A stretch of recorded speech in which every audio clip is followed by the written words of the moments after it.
La pluie tambourinait contre les fenêtres de l'appartement parisien du 16e arrondissement, créant une mélodie mélancolique qui semblait accompagner les battements erratiques du cœur de Céline Moreau.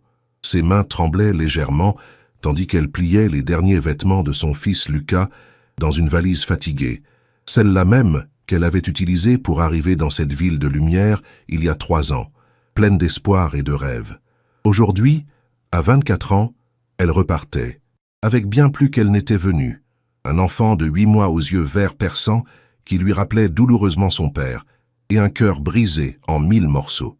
Alexandre Dubois-Moncler, héritier de l'empire financier Moncler et homme le plus puissant de France, dormait paisiblement dans sa suite de l'hôtel Georges V, inconscient du fait que la femme qu'il avait rejetée si cruellement était en train de disparaître de sa vie à jamais.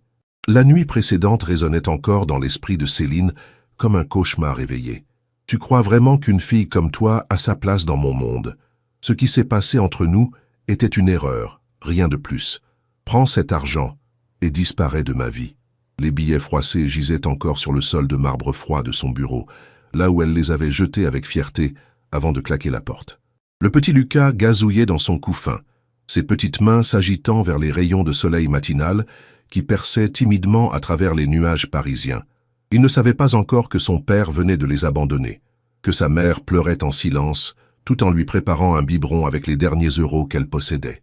Céline caressa tendrement la joue douce de son fils, ses larmes se mêlant à un sourire déterminé. « Ne t'inquiète pas, mon ange, maman va nous construire une nouvelle vie, loin de tout ça. Si cette histoire vous plaît jusqu'à présent, n'hésitez pas à laisser un petit « j'aime » pour m'encourager à continuer. Et dites-moi en commentaire, que pensez-vous du personnage de Céline? Trouvez-vous qu'elle fait le bon choix en partant? Le train pour Lyon quitta la gare de Bercy à 8 heures précises, emportant avec lui les derniers liens de Céline avec Paris. Elle avait choisi Lyon non par hasard, mais parce que sa grand-mère Marie y possédait une petite maison dans le quartier de la Croix-Rousse, un héritage modeste mais suffisant pour recommencer. La vieille dame de 70 ans avait accueilli sa petite-fille et son arrière-petit-fils avec une tendresse infinie, sans poser de questions indiscrètes, comprenant instinctivement que certaines blessures avaient besoin de temps pour cicatriser. Les premiers mois furent difficiles. Céline, qui avait étudié la littérature française à la Sorbonne avant que sa grossesse ne l'oblige à abandonner ses études, peinait à trouver un emploi stable. Elle enchaînait les petits boulots, serveuse dans un café de la rue Mercière, vendeuse dans une boutique de vêtements des Halles de Lyon, baby-sitter occasionnel pour des familles du quartier aisé de Bellecour. Chaque soir, épuisée mais déterminée, elle rentrait dans la petite maison de Pierre Blonde où l'attendaient les sourires édentés de Lucas et les encouragements de sa grand-mère. Grand-mère Marie était une femme remarquable, ancienne institutrice qui avait traversé les décennies avec une sagesse tranquille et un optimisme inébranlable. Elle avait élevé seule la mère de Céline après que son mari fut mort dans un accident de voiture, et elle comprenait mieux que personne les défis d'une maternité solitaire. « Ma petite Céline », lui disait-elle souvent en berçant Lucas près de la fenêtre qui donnait sur les toits de tuiles rousses de Lyon. « Les épreuves ne sont que des détours sur le chemin du bonheur. Ce petit bonhomme sera ta force, et tu seras sa lumière. » Au fil des semaines, Lucas grandissait et s'épanouissait dans cette atmosphère d'amour familial. Ses premiers sourires, ses premiers gazouillements remplissèrent la maison d'une joie simple mais profonde. Céline découvrait les merveilles de la maternité. Les nuits courtes mais précieuses, les premières dents qui pointaient, les tentatives maladroites de Lucas pour se redresser dans son parc. Chaque petit progrès de son fils effaçait un peu plus la douleur causée par Alexandre, remplaçant l'amertume par une détermination farouche de construire un avenir meilleur. Lyon se révélait être une ville accueillante, avec ses traboules mystérieuses, ses bouchons authentiques et ses habitants chaleureux. Céline commençait à tisser des liens dans le quartier. Madame Joséphine, la boulangère qui lui gardait toujours les meilleurs croissants, Monsieur Henri, le pharmacien qui prodiguait ses conseils paternels concernant Lucas, et surtout Amélie, une jeune maman de son âge rencontrée au parc de la Tête d'Or, qui deviendrait rapidement sa meilleure amie et confidente. 6 mois après son arrivée à Lyon, Céline avait trouvé un emploi stable comme assistante éditoriale dans une petite maison d'édition spécialisée dans la littérature jeunesse, les éditions du Renard Argenté. Monsieur Beaumont, le directeur éditorial, avait été séduit par sa culture littéraire et sa passion pour les livres, malgré son parcours universitaire inachevé. Le salaire n'était pas mirobolant, mais il permettait à Céline de subvenir aux besoins de Lucas, tout en gardant sa dignité intacte. Lucas avait maintenant 14 mois et commençait à faire ses premiers pas hésitants dans le petit jardin de grand-mère Marie. Ses cheveux bruns, bouclés, encadraient un visage joufflu aux yeux verts pétillants d'intelligence et de malice.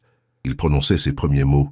Maman, bien sûr, mais aussi mamie, chien, pour désigner Nestor, le vieux berger allemand du voisin, et livre qu'il répétait inlassablement en montrant les ouvrages que sa mère rapportait du travail. La routine s'était installée naturellement. Réveil à 6h30, petit déjeuner en famille, avec grand-mère Marie qui adorait préparer des tartines beurrées.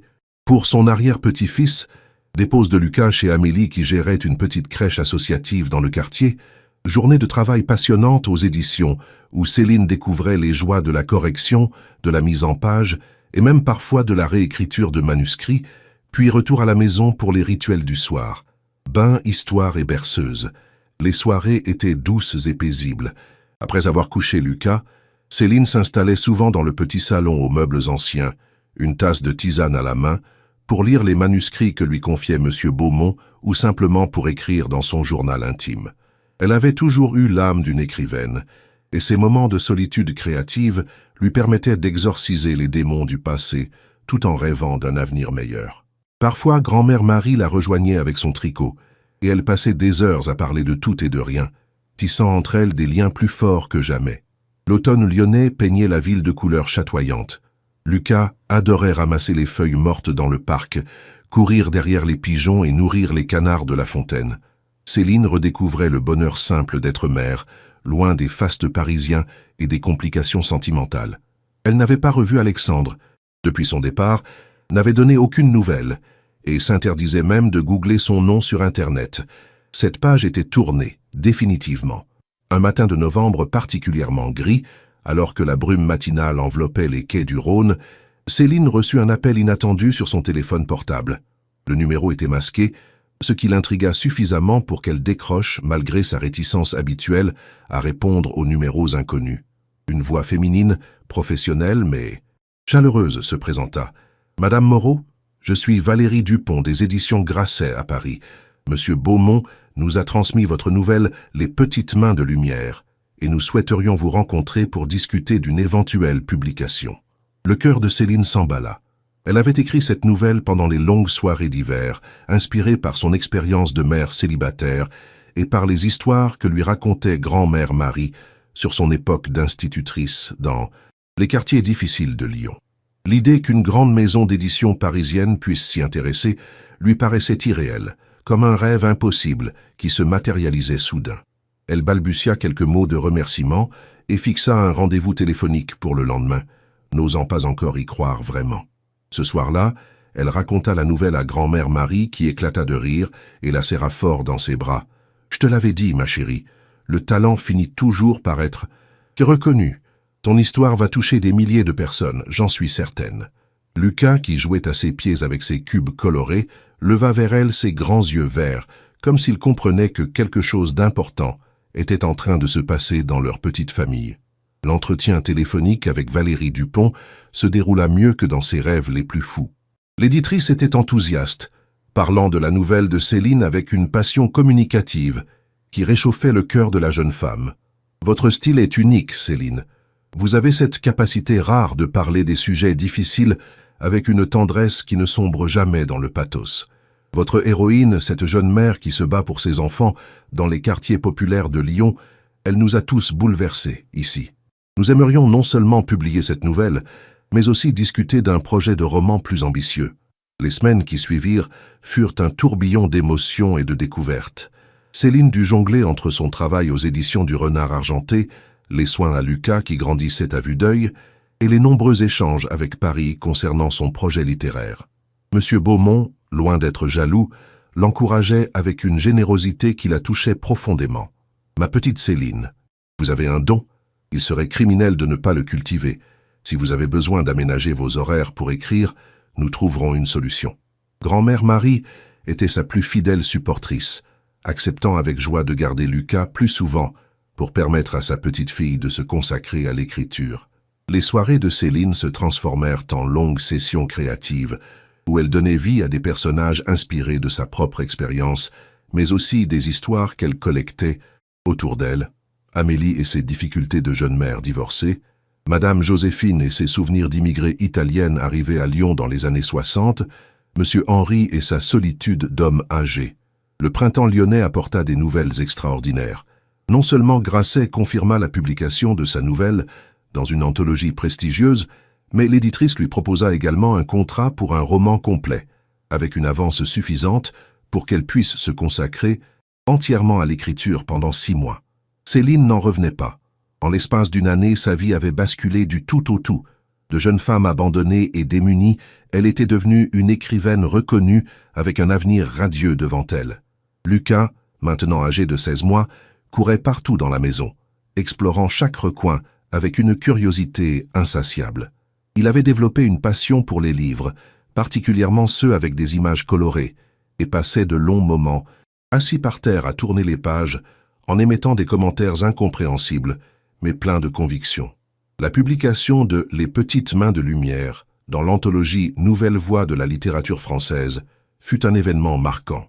La nouvelle de Céline fut remarquée par la critique qui salua la justesse du ton et la profondeur émotionnelle d'une auteure qui sait parler du quotidien avec une poésie rare. Plusieurs journaux locaux lyonnais demandèrent des interviews, et Céline découvrit avec surprise qu'elle aimait parler de son travail, expliquer ses sources d'inspiration, partager sa passion pour l'écriture. Elle évitait soigneusement de mentionner Alexandre ou les circonstances exactes qui l'avaient amenée à Lyon, préférant se concentrer sur son présent et son avenir. L'été fut magique. Lucas avait maintenant 18 mois et commençait à former ses premières phrases courtes. « Maman écrit », disait-il en montrant l'ordinateur portable de Céline. « Mamie cuisine », en bien son désignant grand-mère Marie dans sa cuisine. Lucas joue, en brandissant ses jouets préférés. Chaque nouveau mot était une victoire, chaque sourire un rayon de soleil. Céline travaillait avec acharnement sur son roman, s'inspirant de l'histoire de sa propre grand-mère pour créer une saga familiale émouvante qui traversait plusieurs générations de femmes courageuses face à l'adversité. L'écriture coulait naturellement, les mots s'enchaînaient avec une fluidité qu'elle n'avait jamais connue auparavant. Elle sentait qu'elle avait trouvé sa voie, que tous les obstacles surmontés l'avaient menée exactement là où elle devait être. Les fins d'après-midi dans le jardin de grand-mère Marie étaient devenus des moments précieux. Lucas jouait dans le bac à sable que sa grand-mère avait fait installer spécialement pour lui, construisant des châteaux improbables avec un sérieux qui faisait rire les deux femmes. Céline corrigeait ses manuscrits assise sur le banc de bois sous le tilleul, centenaire, respirant le parfum des roses anciennes et écoutant le chant des merles. Ces instants de bonheur simple lui confirmaient qu'elle avait pris la bonne décision en quittant Paris. Ici, à Lyon, dans cette maison pleine d'amour et de souvenirs, elle avait trouvé la paix intérieure qui lui avait si longtemps fait défaut. L'automne apporta de nouvelles opportunités. Le roman de Céline, intitulé « Les femmes de l'ombre », était terminé, et Valérie Dupont ne tarissait pas d'éloges. C'est un chef-d'œuvre, Céline. Vous avez créé des personnages d'une profondeur remarquable, et votre style a encore gagné en maturité. Je suis convaincu que ce livre va marquer la rentrée littéraire. La date de publication était fixée au mois de mars suivant, et déjà les premières critiques de services de presse étaient enthousiastes. Céline avait du mal à réaliser que son rêve d'enfant était en train de se concrétiser de la plus belle des manières. Lucas approchait maintenant de ses 2 ans, et sa personnalité s'affirmait de jour en jour. C'était un enfant vif, curieux, affectueux, qui adorait les histoires que lui racontait sa mère et les chansons que lui chantait grand-mère Marie. Il commençait à poser 1000 questions sur tout ce qui l'entourait. Pourquoi le ciel est bleu? Où vont les fourmis? Pourquoi maman elle pleure parfois en regardant les photos? Cette dernière question avait bouleversé Céline, qui n'avait pas réalisé que son fils remarquait ces moments de mélancolie. Elle avait décidé de ranger définitivement les quelques photos qui lui restaient de son époque parisienne, préférant se concentrer sur le présent et l'avenir qu'elle construisait avec lui. L'hiver fut doux et créatif. Céline avait commencé à travailler sur son 2e roman, encouragée par l'accueil réservé au premier. Elle avait également accepté de donner quelques cours d'écriture créative à l'université Lyon 2, partageant sa passion avec de jeunes étudiants avides d'apprendre. Ses cours lui apportaient un complément de revenus appréciable, mais surtout, ils lui permettaient de transmettre ce qu'elle avait appris, de participer à la formation de la nouvelle génération d'écrivains français. Lucas passait ces heures-là avec grand-mère Marie qui lui apprenait à compter, à reconnaître les couleurs et même à tracer ses premières lettres sur un petit tableau noir installé dans le salon. La vie avait pris un rythme paisible et harmonieux. Céline se réveillait chaque matin avec le sentiment d'être exactement à sa place, entourée des personnes qu'elle aimait le plus au monde. Elle n'avait plus jamais repensé à Alexandre, sauf parfois dans ses rêves où des souvenirs douloureux refaisaient à surface. Mais même ces moments d'ombre s'estompaient progressivement, remplacés par la certitude qu'elle avait fait le bon choix. Lucas grandissait dans un environnement stable et aimant, elle-même s'épanouissait professionnellement et personnellement, et grand-mère Marie rayonnait de bonheur d'avoir retrouvé une famille. Que pouvait-elle demander de plus? Le printemps de la 3e année à Lyon s'annonçait particulièrement radieux. Les femmes de l'ombre avaient remporté un succès critique et commercial dépassant toutes les espérances. Le livre figurait dans la liste des meilleures ventes depuis sa sortie et Céline était invitée dans plusieurs émissions littéraires parisiennes. Ironiquement, elle qui avait fui Paris se retrouvait à y retourner régulièrement pour des interviews, des salons du livre et des rencontres avec ses lecteurs. Mais ces voyages étaient différents. Elle y allait en tant qu'auteur reconnu, femme accomplie et mère épanouie, non plus comme la jeune fille naïve et vulnérable qu'elle avait été. Lucas avait maintenant 2 ans et demi et était devenu un petit garçon extraordinaire. Ses cheveux bruns bouclés encadraient un visage expressif où brillaient toujours ses yeux verts, si particuliers. Il parlait parfaitement, posait des questions pertinentes et montrait déjà un intérêt marqué pour les livres et les histoires. Grand-mère. Marie disait souvent en riant qu'il avait hérité des gènes littéraires de sa mère et de l'intelligence pratique de son arrière-grand-mère. L'enfant était curieux de tout, adorait accompagner Céline à la librairie du quartier où M. Dubois, le libraire, lui réservait toujours les dernières nouveautés en littérature jeunesse. La maison de la Croix-Rousse était devenue un véritable foyer littéraire. Céline avait aménagé une partie du grenier en bureau d'écriture avec une vue imprenable sur les toits de Lyon et les collines environnantes. C'est là qu'elle travaillait sur son 3e roman, une histoire d'amour et de rédemption qui s'inspirait de son propre parcours sans jamais le copier exactement. Elle avait appris à transformer sa douleur en art, ses épreuves en matière littéraire, créant ainsi une œuvre authentique qui touchait ses lecteurs au cœur. L'été arriva avec son cortège de festivals littéraires. Céline fut invitée au Festival du Livre de Lyon, puis à celui de Brive-la-Gaillarde, et même au prestigieux Festival d'Aix-en-Provence. Chaque apparition publique renforçait sa confiance en elle et élargissait son cercle de lecteurs. Elle commençait à recevoir des lettres de femmes qui s'identifiaient à ces personnages, qui trouvaient dans ces histoires la force de surmonter leurs propres difficultés. Ces témoignages la touchaient profondément et lui confirmaient que sa vocation d'écrivaine avait un sens, qu'elle participait à sa façon au bonheur et à l'épanouissement d'autres personnes. Lucas l'accompagnait parfois lors de ses déplacements, faisant fondre le cœur des organisateurs avec son charme naturel et sa politesse exemplaire. Il avait développé une passion pour les trains, et les trajets en TGV vers Paris ou d'autres villes étaient pour lui de véritables aventures. Il collait son nez à la fenêtre, commentait les paysages qui défilaient et posait 1000 questions sur les destinations qu'ils allaient découvrir. Céline adorait ces moments de complicité avec son fils, consciente qu'ils créaient ensemble des souvenirs précieux qui les accompagneraient toute leur vie. Pendant ce temps, à Paris, Alexandre Dubois-Moncler continuait sa vie de milliardaire influent. Mais quelque chose avait changé en lui depuis le départ de Céline. Il avait essayé de l'oublier, s'était jeté à corps perdu dans le travail, avait multiplié les liaisons sans lendemain avec des femmes de son milieu social. Mais rien ne parvenait à effacer complètement le souvenir de cette jeune femme qu'il avait regardée avec tant d'amour et de sincérité. Parfois, dans les moments de solitude, il se surprenait à penser à elle, à se demander ce qu'elle était devenue, si elle allait bien, si leur enfant se portait bien. Mais son orgueil l'empêchait de faire des recherches ou de tenter de la retrouver. L'Empire Moncler prospérait sous sa direction. Alexandre avait développé les activités de l'entreprise familiale dans les nouvelles technologies et les énergies renouvelables, doublant la fortune familiale en moins de 3 ans. Les médias économiques le présentaient comme l'un des hommes d'affaires les plus brillants de sa génération, et son nom était régulièrement cité dans les listes des célibataires les plus convoités de France.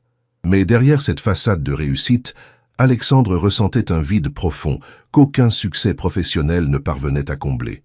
Ses parents, Henri et Marguerite Dubois-Moncler, aristocrates de la vieille école, pressaient de se marier avec une femme de leur monde et de donner un héritier à la famille. Ils lui présentaient régulièrement des jeunes femmes issues de grandes familles, toutes parfaitement éduquées, cultivées et fortunées. Mais Alexandre ne parvenait pas à s'attacher sérieusement à aucune d'entre elles. Il leur manquait cette authenticité, cette spontanéité qu'il avait trouvée chez Céline et qu'il avait si stupidement rejetée.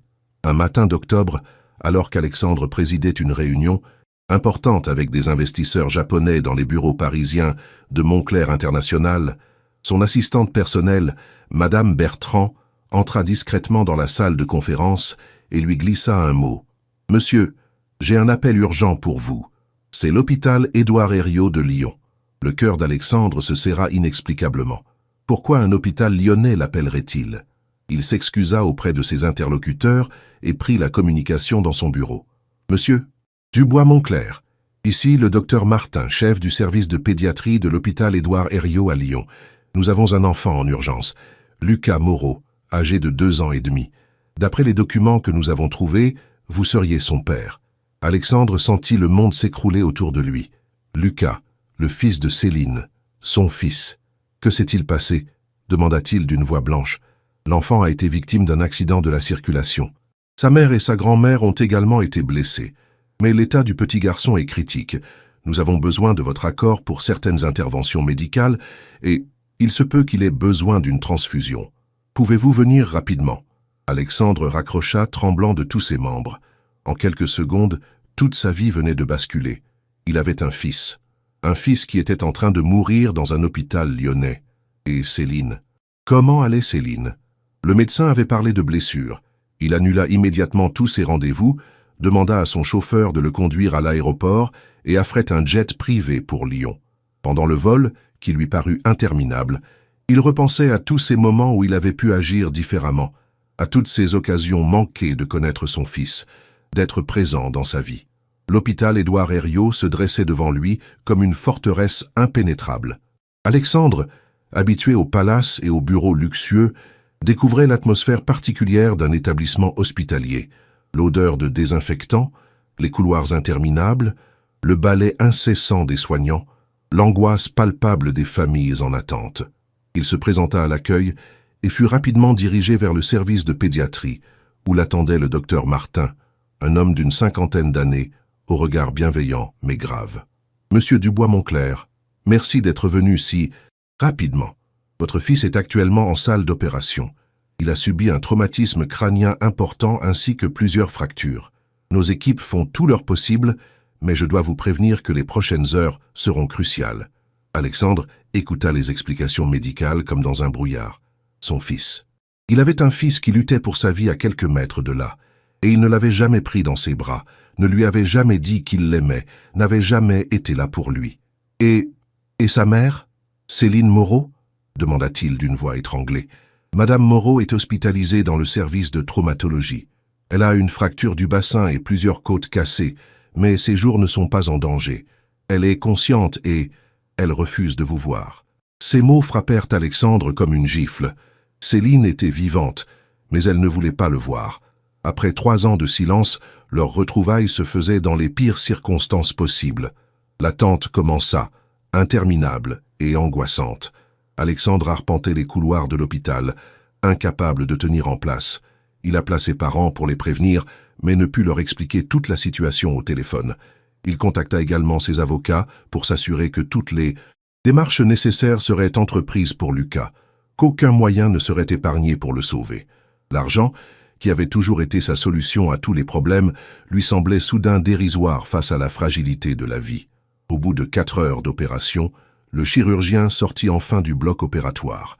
Alexandre se précipita vers lui, le cœur battant à tout rompre. « L'opération s'est bien déroulée », annonça le médecin. « Nous avons pu réduire l'hématome cérébral et stabiliser les fractures. Votre fils est un battant, il a bien résisté à l'intervention. Maintenant, il faut attendre qu'il se réveille. Les prochaines 48 heures seront déterminantes. Alexandre sentit ses jambes se dérober sous lui. Il s'assit lourdement sur une chaise en plastique, réalisant seulement maintenant à quel point il avait eu peur de perdre un enfant qu'il ne connaissait même pas. On l'autorisa enfin à voir Lucas dans l'unité de soins intensifs pédiatriques. Le petit garçon était allongé dans un lit minuscule, entouré de machines qui bipaient doucement. Ses cheveux bruns bouclés encadraient un visage pâle, mais paisible, et malgré les bandages et les perfusions, Alexandre reconnut immédiatement ses propres yeux verts. C'était bien son fils. La ressemblance était frappante, indéniable. Une émotion d'une intensité inouïe le submergea. Pour la première fois de sa vie d'adulte, Alexandre Dubois-Moncler se mit à pleurer. Il s'assit près du lit et prit délicatement la petite main de Lucas dans la sienne. La peau était douce et tiède, si fragile qu'il avait peur de la casser. « Bonjour, mon petit bonhomme », murmura-t-il. « Je suis ton papa. Je sais que tu ne me connais pas, que je n'ai pas été là pour toi, mais je suis là maintenant, et je ne repartirai plus jamais. » Les larmes coulaient librement sur ses joues, toute sa carapace d'homme d'affaires impitoyable, s'effritant devant ce petit être innocent qui luttait pour survivre. L'infirmière de garde, une femme d'âge mûr au regard compatissant, s'approcha de lui. « Vous pouvez lui parler, monsieur. Les enfants entendent, même quand ils dorment. Votre voix peut l'aider à revenir vers nous. » Alexandre hocha la tête et commença à raconter à son fils tout ce qu'il aurait voulu partager avec lui depuis sa naissance.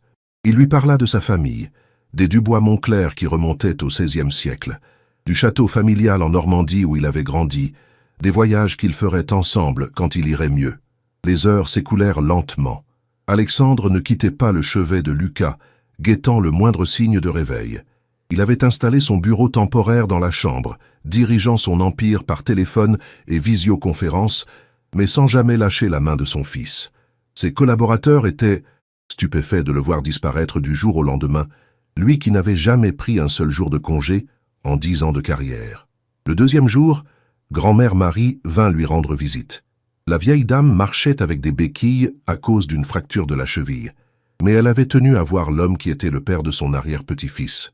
Alexandre s'attendait à des reproches, à de la colère, mais il ne trouva dans le regard de Marie qu'une immense tristesse et une dignité bouleversante. « Vous êtes donc le père de Lucas », dit-elle simplement en s'asseyant péniblement près du lit. « Il vous ressemble beaucoup. »« Comment va Céline ?»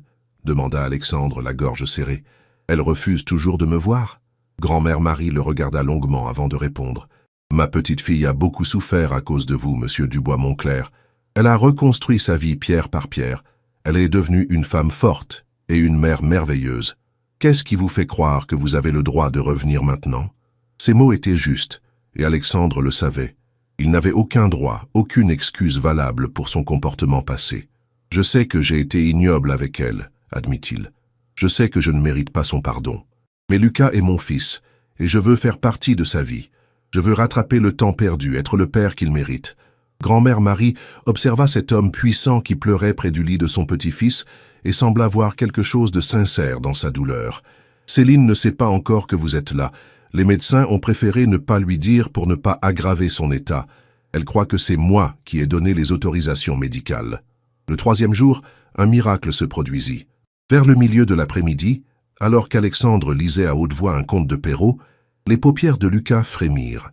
Puis, lentement, ses yeux verts s'ouvrirent et se posèrent sur cet homme qu'il ne connaissait pas. « Maman !» murmura-t-il d'une voix faible. Alexandre sentit son cœur se briser et se reconstruire en même temps. Son fils était réveillé. Il était sauvé. « Maman va venir, mon chéri, » dit-il doucement. « Elle va venir très bientôt. » L'éveil de Lucas provoqua une effervescence médicale. Les médecins se succédèrent pour l'examiner, vérifier ses réflexes, tester sa mémoire. Miracle, l'enfant n'avait gardé aucune séquelle neurologique de son accident. Il était faible, certes, et aurait besoin de plusieurs semaines de convalescence, mais son cerveau fonctionnait parfaitement. « C'est un petit guerrier », déclara le chirurgien. Peu d'enfants de son âge auraient résisté à un tel traumatisme. Alexandre passa cette première journée d'éveil à apprivoiser son fils et à se faire apprivoiser par lui. Lucas était un enfant remarquablement intelligent et sensible. Malgré sa faiblesse, il posait des questions pertinentes. « Qui êtes-vous, monsieur ? Pourquoi maman n'est pas là ? Pourquoi j'ai mal à la tête ? Alexandre répondait avec toute la patience et la tendresse dont il était capable, découvrant en lui des ressources insoupçonnées de paternité. Le soir venu, alors que Lucas s'était endormi d'un sommeil paisible, Alexandre prit une décision. Il devait voir Céline, lui parler, essayer de reconstruire ce qu'il avait détruit par son orgueil et sa lâcheté. Il se dirigea vers le service de traumatologie, le cœur battant comme celui d'un adolescent avant son premier rendez-vous amoureux. L'infirmière de garde tenta de l'arrêter. Madame Moreau a expressément demandé à ne voir personne d'autre que sa grand-mère. Mais Alexandre était déterminé. Il devait la voir, lui expliquer, s'excuser, la supplier si nécessaire. Il poussa doucement la porte de la chambre 237. Céline était allongée dans son lit, le regard tourné vers la fenêtre qui donnait sur les lumières de Lyon. Elle avait maigri, ses cheveux châtains étaient plus courts qu'autrefois, mais elle était toujours aussi belle. Plus belle même, car elle avait acquis cette grâce particulière des femmes qui ont souffert et survécu. En entendant la porte s'ouvrir, elle tourna la tête et leurs regards se croisèrent pour la première fois depuis 3 ans. « Alexandre », murmura-t-elle, et ce simple prénom contenait toute la gamme des émotions humaines. Surprise, douleur, colère, et peut-être, au fond, un reste d'amour enfoui. « Qu'est-ce que tu fais ici ?» Il s'approcha lentement, comme on s'approche d'un animal blessé qu'on ne veut pas effrayer. « L'hôpital m'a appelé. Pour Lucas, notre fils. » Elle ferma les yeux comme si ces mots lui faisaient de mal physiquement. « Il n'y a pas de notre fils, Alexandre. Il y a mon fils. Tu as fait ton choix il y a 3 ans. Je sais que j'ai eu tort, Céline. Je sais que j'ai été lâche, orgueilleux, cruel. Mais Lucas est mon fils aussi, biologiquement du moins. Et quand j'ai appris qu'il était en danger, sa voix se brisa. J'ai eu si peur de le perdre avant même de l'avoir connu. » Céline le regardait avec une expression indéchiffrable. 3 ans avaient passé. 3 ans pendant lesquels elle avait reconstruit sa vie, trouvé sa voie, élevé leur fils dans l'amour et la stabilité. Que venait-il faire maintenant dans leur existence paisible? Comment va-t-il? Demanda-t-elle finalement.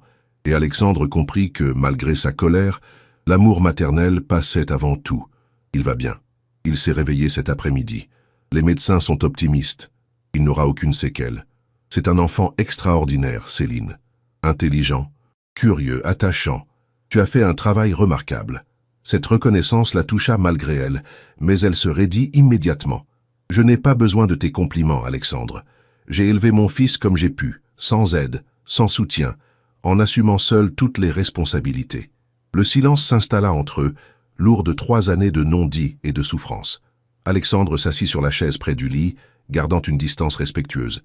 Je sais que mes excuses ne suffiront jamais à réparer le mal que je t'ai fait. Mais je veux que tu saches que pas un jour ne s'est écoulé sans que je pense à toi, à nous, à ce que j'ai gâché par orgueil et par lâcheté.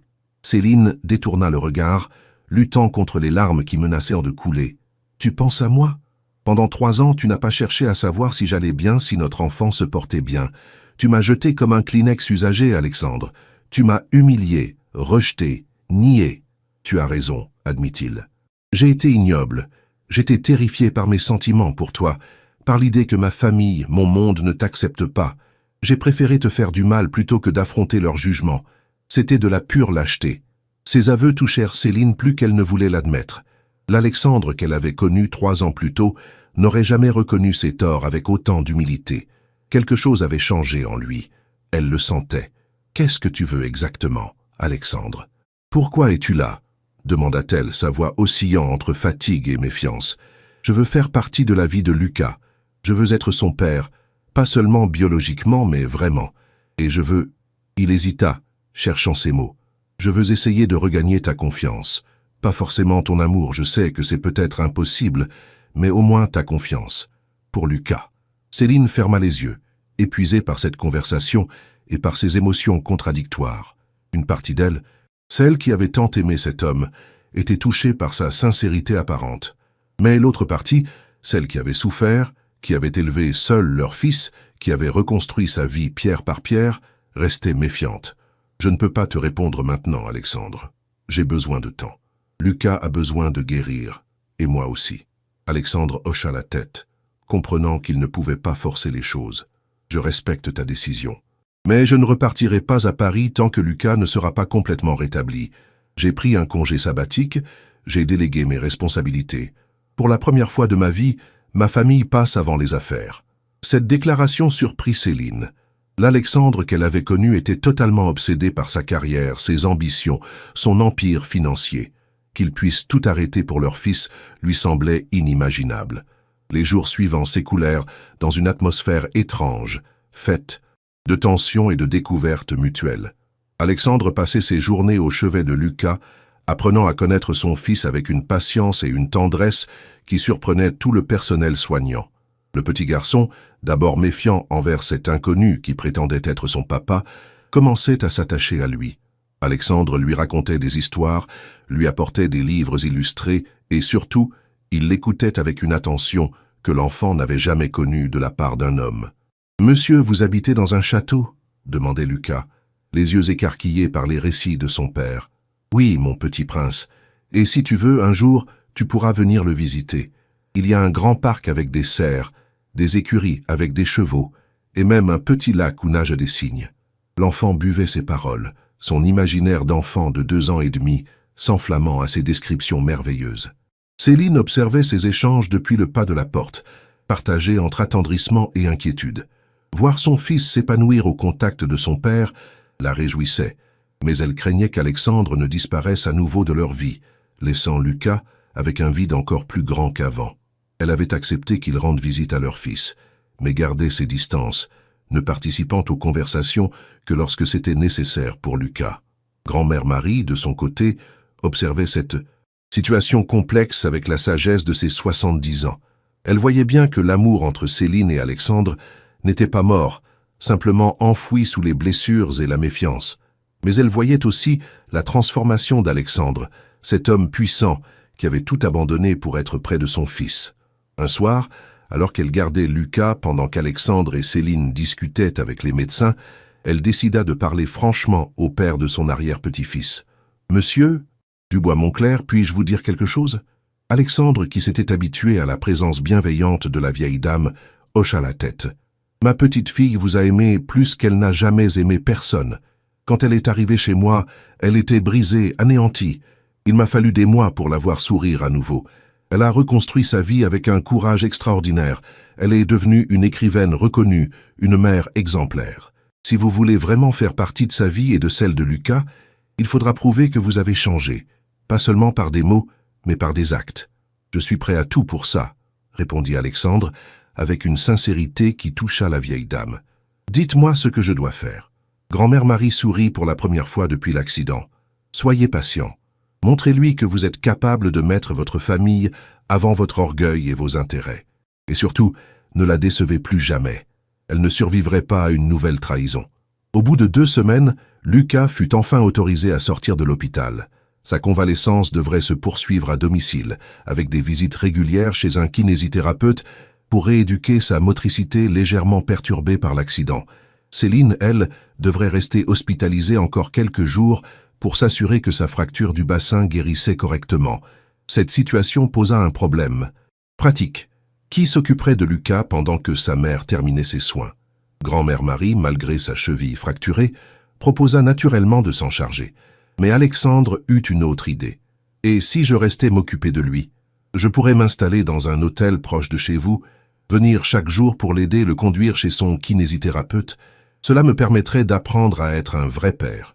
La proposition surprit tout le monde, mais Lucas, qui s'était beaucoup attaché à son papa pendant ces 2 semaines, battit des mains de joie. « Oui, papa reste avec moi. » Céline hésita longuement. Confier son fils à Alexandre, même temporairement, lui demandait un acte de foi énorme. Mais elle voyait bien que Lucas était heureux avec son père, et grand-mère Marie ne pourrait pas physiquement s'occuper seule d'un enfant de 2 ans et demi en pleine convalescence. « D'accord, dit-elle finalement. Mais à une condition. Tu ne l'emmènes nulle part sans mon autorisation, et tu me donnes des nouvelles plusieurs fois par jour. » Les premiers jours de cette cohabitation forcée furent délicats. Alexandre avait loué une suite dans un palace lyonnais, mais passait toutes ses journées dans la petite maison de la Croix-Rousse. Il découvrait les joies et les difficultés de la paternité au quotidien. Lever matinal, petit déjeuner, habillage, jeux, sieste, bain, histoire du soir. Tout était nouveau pour lui, qui n'avait jamais eu d'enfant et avait grandi avec des gouvernantes. Lucas, malgré sa faiblesse post-hospitalière, était un enfant facile et affectueux. Il montrait à son père ses jouets préférés, ses livres d'images, le jardin de Mamie Marie où il aimait jouer. Alexandre découvrait avec émerveillement l'univers de son fils, si différent du monde feutré et sophistiqué dans lequel il avait toujours évolué. La simplicité de cette vie familiale, les rituels du quotidien, les petits bonheurs partagés lui apportaient une paix intérieure qu'il n'avait jamais connue.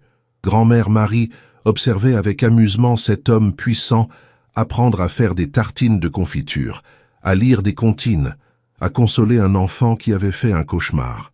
Elle voyait bien qu'Alexandre découvrait des aspects de lui-même qu'il ignorait, que cette paternité tardive le transformait profondément. « Vous vous débrouillez très bien », lui dit-elle un soir, alors qu'il venait de coucher Lucas après une journée particulièrement réussie. « J'apprends », répondit Alexandre en souriant. « C'est étrange, j'ai dirigé des entreprises, négocié des contrats de millions d'euros, mais rien ne m'a jamais paru aussi important que de réussir à faire rire mon fils ou à le consoler quand il a peur. » Cette réflexion toucha grand-mère Marie, qui commençait à croire que cet homme avait vraiment changé. Pendant ce temps, Céline sortit enfin de l'hôpital et retrouva sa maison. Voir Alexandre installé dans son salon, Lucas sur ses genoux en train de regarder un livre d'images, lui procura des sentiments contradictoires. D'un côté, elle était heureuse de voir son fils épanoui et en bonne santé. De l'autre, cette scène de bonheur familial réveillait en elle des rêves qu'elle croyait enterrés à jamais. « Maman !» s'écria Lucas en la voyant, et il se précipita vers elle avec toute l'énergie que lui permettait sa convalescence. Alexandre se leva immédiatement, gêné d'être surpris dans cette intimité domestique. « Comment ça s'est passé ?» demanda Céline, en serrant son fils contre elle, respirant son odeur d'enfant, mélangée au parfum du shampoing qu'elle reconnaissait. « Très bien, répondit Alexandre. Il a été sage, il a mangé correctement, et il a fait une longue sieste cet après-midi. Nous avons lu 3 livres et fait un puzzle. » Cette normalité apparente cachait mal l'intensité émotionnelle de la situation. Pour la première fois depuis la naissance de Lucas, ils formaient quelque chose qui ressemblait à une famille. Les jours suivants établirent une routine étrange mais fonctionnelle. Alexandre continuait à venir chaque matin pour s'occuper de Lucas, permettant à Céline de se reposer et de récupérer de ses blessures. Il l'emmenait chez le kinésithérapeute, jouait avec lui dans le jardin, l'aidait pour ses repas. Céline observait ces interactions avec un mélange d'admiration et d'appréhension. Elle voyait bien qu'Alexandre était sincère dans sa démarche paternelle, mais elle ne parvenait pas à oublier la douleur qu'il lui avait infligée. Un matin, Lucas fit une chute dans le jardin et se mit à pleurer. Céline, qui était encore affaiblie, eut du mal à se lever rapidement de sa chaise. Alexandre fut le premier à consoler l'enfant, le prenant dans ses bras avec une tendresse naturelle qui surprit la jeune mère. « Là, mon bonhomme, ce n'est rien. Papa est là, ça va aller. » En entendant ces mots, Céline sentit quelque chose se briser en elle. Voir cet homme puissant, habitué à commander des armées de collaborateurs, bercer son fils avec tant de douceur, révélait une facette de sa personnalité qu'elle n'avait jamais soupçonnée. « Alexandre, dit-elle doucement quand Lucas fut calmé, il faut qu'on parle. Vraiment parle. » Ils attendirent que l'enfant fasse sa sieste pour s'installer dans le petit salon de grand-mère Marie.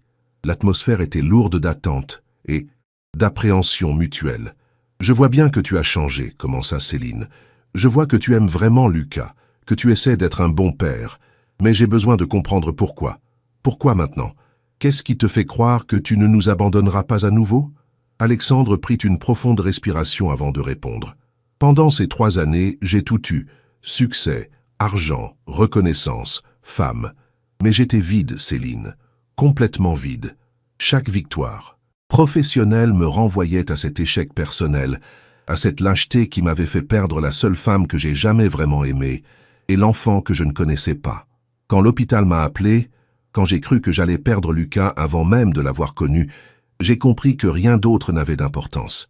Mais tes parents, ta famille, ton monde qui ne m'acceptera jamais, demanda Céline, touchant au cœur du problème qui les avait séparés 3 ans plus tôt. Alexandre sourit tristement. Mes parents ont eu le temps de réfléchir aussi. Ils ont compris que leur fils unique était malheureux, que leur rigidité sociale était en train de détruire leur lignée. Et puis, ils ont appris que tu étais devenue une écrivaine reconnue, que tu n'étais plus la petite étudiante sans le sou qu'ils méprisaient. Ils souhaitent te rencontrer Lucas.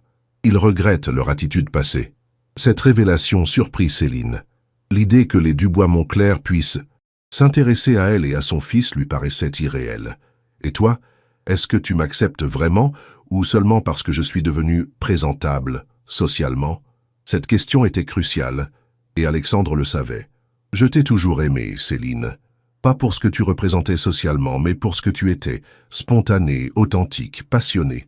Si j'ai eu peur de mes sentiments, c'est justement parce qu'ils étaient trop forts, trop vrais pour mon monde d'apparence et de convention. » Lucas se réveilla de sa sieste à ce moment-là, interrompant leur conversation intense. Mais quelque chose avait changé dans l'atmosphère. Pour la première fois depuis les retrouvailles, Céline regardait Alexandre non plus comme l'homme qui l'avait trahi, mais comme l'homme qu'elle avait aimé et qui, peut-être, l'aimait encore. L'après-midi se déroula dans une ambiance plus détendue, presque familiale. Alexandre aida Céline à préparer le goûter de Lucas. Ils jouèrent tous les trois dans le jardin, et le soir venu, ils lurent ensemble une histoire à l'enfant. « Papa, tu pars encore ce soir ?» demanda Lucas avec une petite moue triste. Cette question innocente frappa les deux adultes. Pour l'enfant, il était naturel que son papa reste dormir à la maison comme toutes les autres familles qu'il connaissait. « Je ne sais pas, mon bonhomme. Il faut demander à maman, » répondit Alexandre en regardant Céline. Le cœur de la jeune femme battait à tout rompre. Proposer à Alexandre de rester impliquerait tant de choses, tant de risques émotionnels. « Tu peux rester ce soir si tu veux, » dit-elle finalement d'une voix presque inaudible. Grand-mère Marie a préparé la chambre d'amis. Alexandre hocha la tête, ému par cette première marque de confiance depuis des semaines. Cette nuit-là, pour la première fois depuis l'accident, Lucas s'endormit dans une maison où ses deux parents dormaient sous le même toit. Les semaines suivantes virent s'établir une nouvelle dynamique familiale. Alexandre ne retournait plus à son hôtel, s'installant officiellement dans la chambre d'amis de grand-mère Marie. Il participait pleinement à la vie quotidienne. Courses, repas, soins à Lucas, et même aide aux tâches ménagères avec une application qui amusait beaucoup grand-mère Marie. « Qui aurait cru qu'un milliardaire saurait si bien faire la vaisselle ?» plaisantait-elle. Céline observait cette transformation avec un mélange d'incrédulité et d'espoir renaissant. L'Alexandre qu'être qu'elle redécouvrait était plus mature, plus humble, plus attentionné que celui qu'elle avait connu 3 ans plus tôt. Il l'aidait dans son travail d'écriture, s'occupant de Lucas pendant qu'elle corrigeait ses manuscrits ou préparait ses interviews.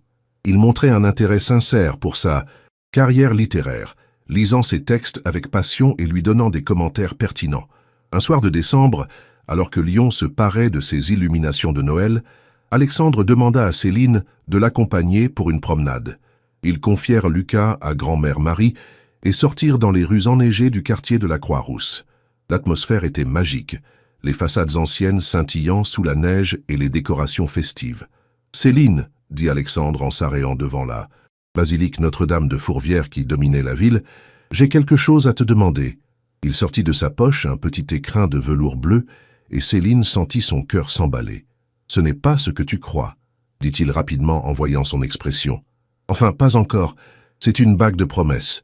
La promesse que je ne te ferai plus jamais de mal, que je serai toujours là pour toi et pour Lucas, que je passerai le reste de ma vie à me racheter pour les erreurs du passé. » La bague était simple et élégante, ornée d'une pierre verte qui rappelait les yeux de Lucas. « Je ne te demande pas de m'épouser maintenant, je sais que c'est trop tôt, mais je te demande de me laisser une chance de te prouver que j'ai changé, que nous pouvons construire quelque chose de beau ensemble. » Céline regardait cette bague avec des larmes dans les yeux. 3 ans plus tôt, elle aurait tout donné pour entendre ces mots. Aujourd'hui, après tant de souffrances et de reconstruction, elle savait que l'amour ne suffisait pas, qu'il fallait aussi la confiance, le respect, la constance. « Alexandre, j'ai besoin de temps, beaucoup de temps. Ce que tu me demandes, c'est de refaire confiance à l'homme qui m'a brisé le cœur. » Il hocha la tête, comprenant. « Je t'attendrai le temps qu'il faudra, des mois, des années s'il le faut, mais accepte au moins cette bague comme le symbole de ma détermination à changer. » Céline tendit sa main et Alexandre glissa délicatement la bague à son annulaire. « Ce n'est pas un oui, » précisa-t-elle. « C'est juste un espoir. » Ils rentrèrent à la maison main dans la main, comme s'ils se découvraient pour la première fois. Lucas dormait paisiblement dans son petit lit et grand-mère Marie les accueillit avec un sourire complice. « Alors, cette promenade ?» demanda-t-elle en remarquant la bague au doigt de sa petite fille. « C'est compliqué, mamie, » répondit Céline. « Mais c'est un début. Le réveillon de Noël fut le premier que la petite famille passait ensemble. Alexandre avait fait venir de Paris des cadeaux somptueux pour Lucas. Une maison de poupées miniatures, reproduction du château familial, des livres rares, des jouets éducatifs. Mais le petit garçon préféra jouer avec les emballages et dessiner avec les crayons de couleur que lui avait offert grand-mère Marie. « Il a bon goût », plaisanta Alexandre. « Il préfère l'authentique au tape à l'œil. » Cette remarque toucha Céline, qui y vit une nouvelle preuve de la transformation de son ancien amant. Les parents d'Alexandre arrivèrent le lendemain de Noël, ayant fait le voyage depuis Paris pour rencontrer leur petit-fils et présenter leurs excuses à Céline.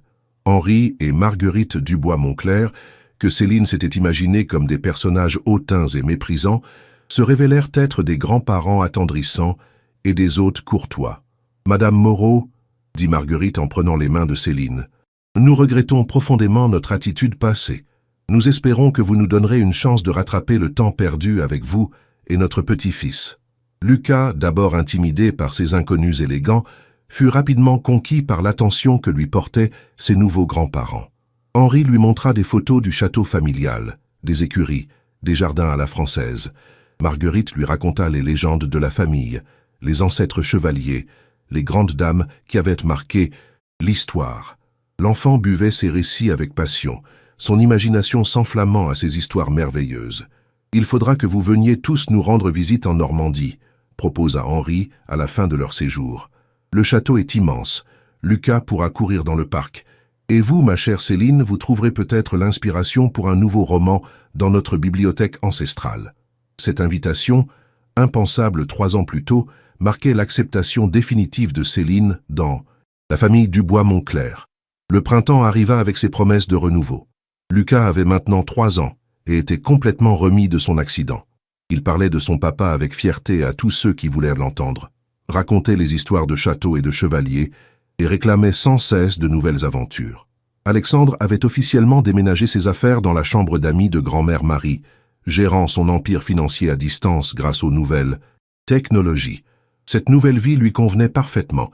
Il était plus détendu, plus heureux, plus épanoui qu'il ne l'avait jamais été. Céline travaillait sur son 4e roman, inspiré par cette expérience de reconstruction familiale et amoureuse.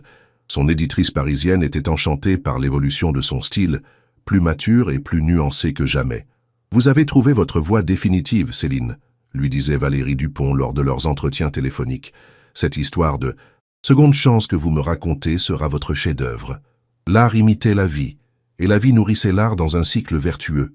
Un matin de mai, alors que les lilas embaumaient le jardin de grand-mère Marie, Alexandre trouva Céline en train d'écrire dans le petit bureau qu'il lui avait aménagé près de la fenêtre. « J'ai une proposition à te faire, » dit-il en s'asseyant près d'elle. « Mes parents nous invitent officiellement au château pour les vacances d'été. Lucas pourra voir les chevaux, apprendre à nager dans le lac, découvrir ses racines familiales. Et toi, tu pourrais peut-être accepter de porter ma bague à l'autre main. » Céline leva les yeux de son manuscrit et regarda cet homme qui avait bouleversé sa vie, l'avait fait souffrir, puis était revenu la réparer avec une patience et une humilité touchantes. 6 mois s'étaient écoulés depuis l'accident, 6 mois pendant lesquels Alexandre avait prouvé sa sincérité, jour après jour. Elle n'était pas encore prête à l'épouser, mais elle sentait que la confiance renaissait peu à peu. « D'accord pour le château, » dit-elle, « mais pour le reste, laisse-moi encore un peu de temps. » L'été au château de Moncler fut magique. Lucas découvrit un monde féerique, les tours médiévales, les jardins à la française, les écuries où hennissaient de magnifiques chevaux arabes.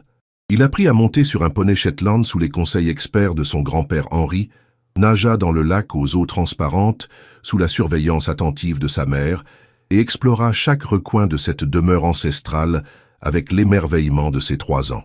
Céline trouvait dans cette atmosphère historique une inspiration nouvelle pour son écriture.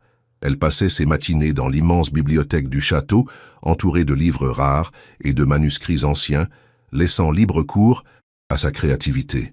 L'après-midi, elle rejoignait Alexandre et Lucas dans le parc pour des pique-niques sous les chênes centenaires ou des promenades en barque sur le lac.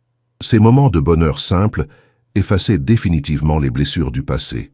Un soir de juillet, alors qu'ils regardèrent le coucher de soleil depuis la terrasse du château, Lucas endormi entre eux après une journée bien remplie, Alexandre prit la main de Céline. « Je t'aime, dit-il simplement.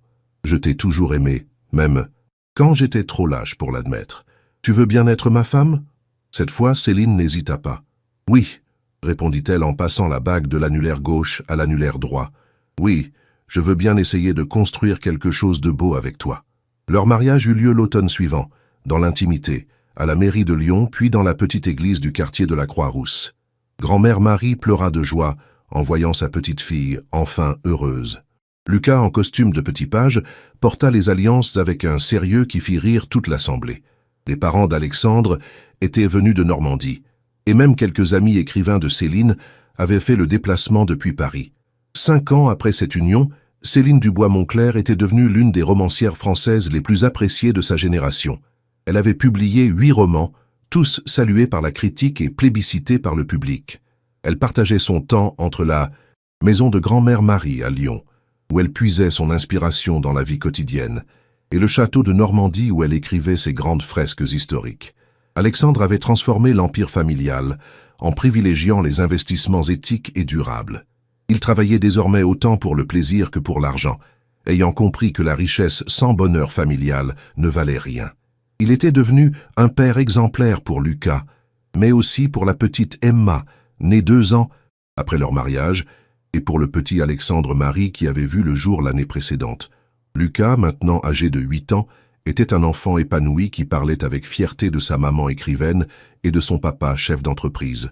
Il adorait passer ses vacances au château de grand-papa Henri et grand-maman Marguerite, mais préférait la maison de Lyon où grand-mère Marie, maintenant âgée de 78 ans, lui racontait toujours les plus belles histoires. Un matin de printemps, alors que toute la famille était réunie dans le jardin de la Croix-Rousse pour fêter l'anniversaire de grand-mère Marie, Céline regarda autour d'elle avec émerveillement. Alexandre poussait Emma sur la balançoire qu'il avait installée sous le tilleul. Lucas apprenait à faire du vélo avec l'aide de son arrière-grand-mère, et le petit Alexandre-Marie dormait paisiblement dans son couffin. Cette scène de bonheur familial lui rappela douloureusement ce matin d'octobre, 8 ans plus tôt, où elle avait quitté Paris le cœur brisé avec son bébé dans les bras. « À quoi tu penses ?» demanda Alexandre en s'asseyant près d'elle sur le banc de bois. « Je pense que parfois, les plus belles histoires commencent par les plus grandes douleurs, » répondit Céline. « Je pense que tu avais besoin de me perdre pour apprendre à m'aimer vraiment, et que j'avais besoin de me reconstruire seule pour devenir la femme que je suis aujourd'hui. » Alexandre prit sa main et embrassa l'alliance qu'elle portait maintenant depuis 5 ans. « Je pense surtout que nous avons de la chance d'avoir eu une seconde chance, et que je t'aimerai jusqu'à mon dernier souffle. » Le soleil se couchait sur Lyon, peignant les toits de tuiles rousses de reflets dorés. Dans le jardin de grand-mère Marie, une famille recomposée savourait ces instants de bonheur simple qui valent toutes les richesses du monde. L'histoire de la jeune fille pauvre et du milliardaire s'achevait sur cette certitude.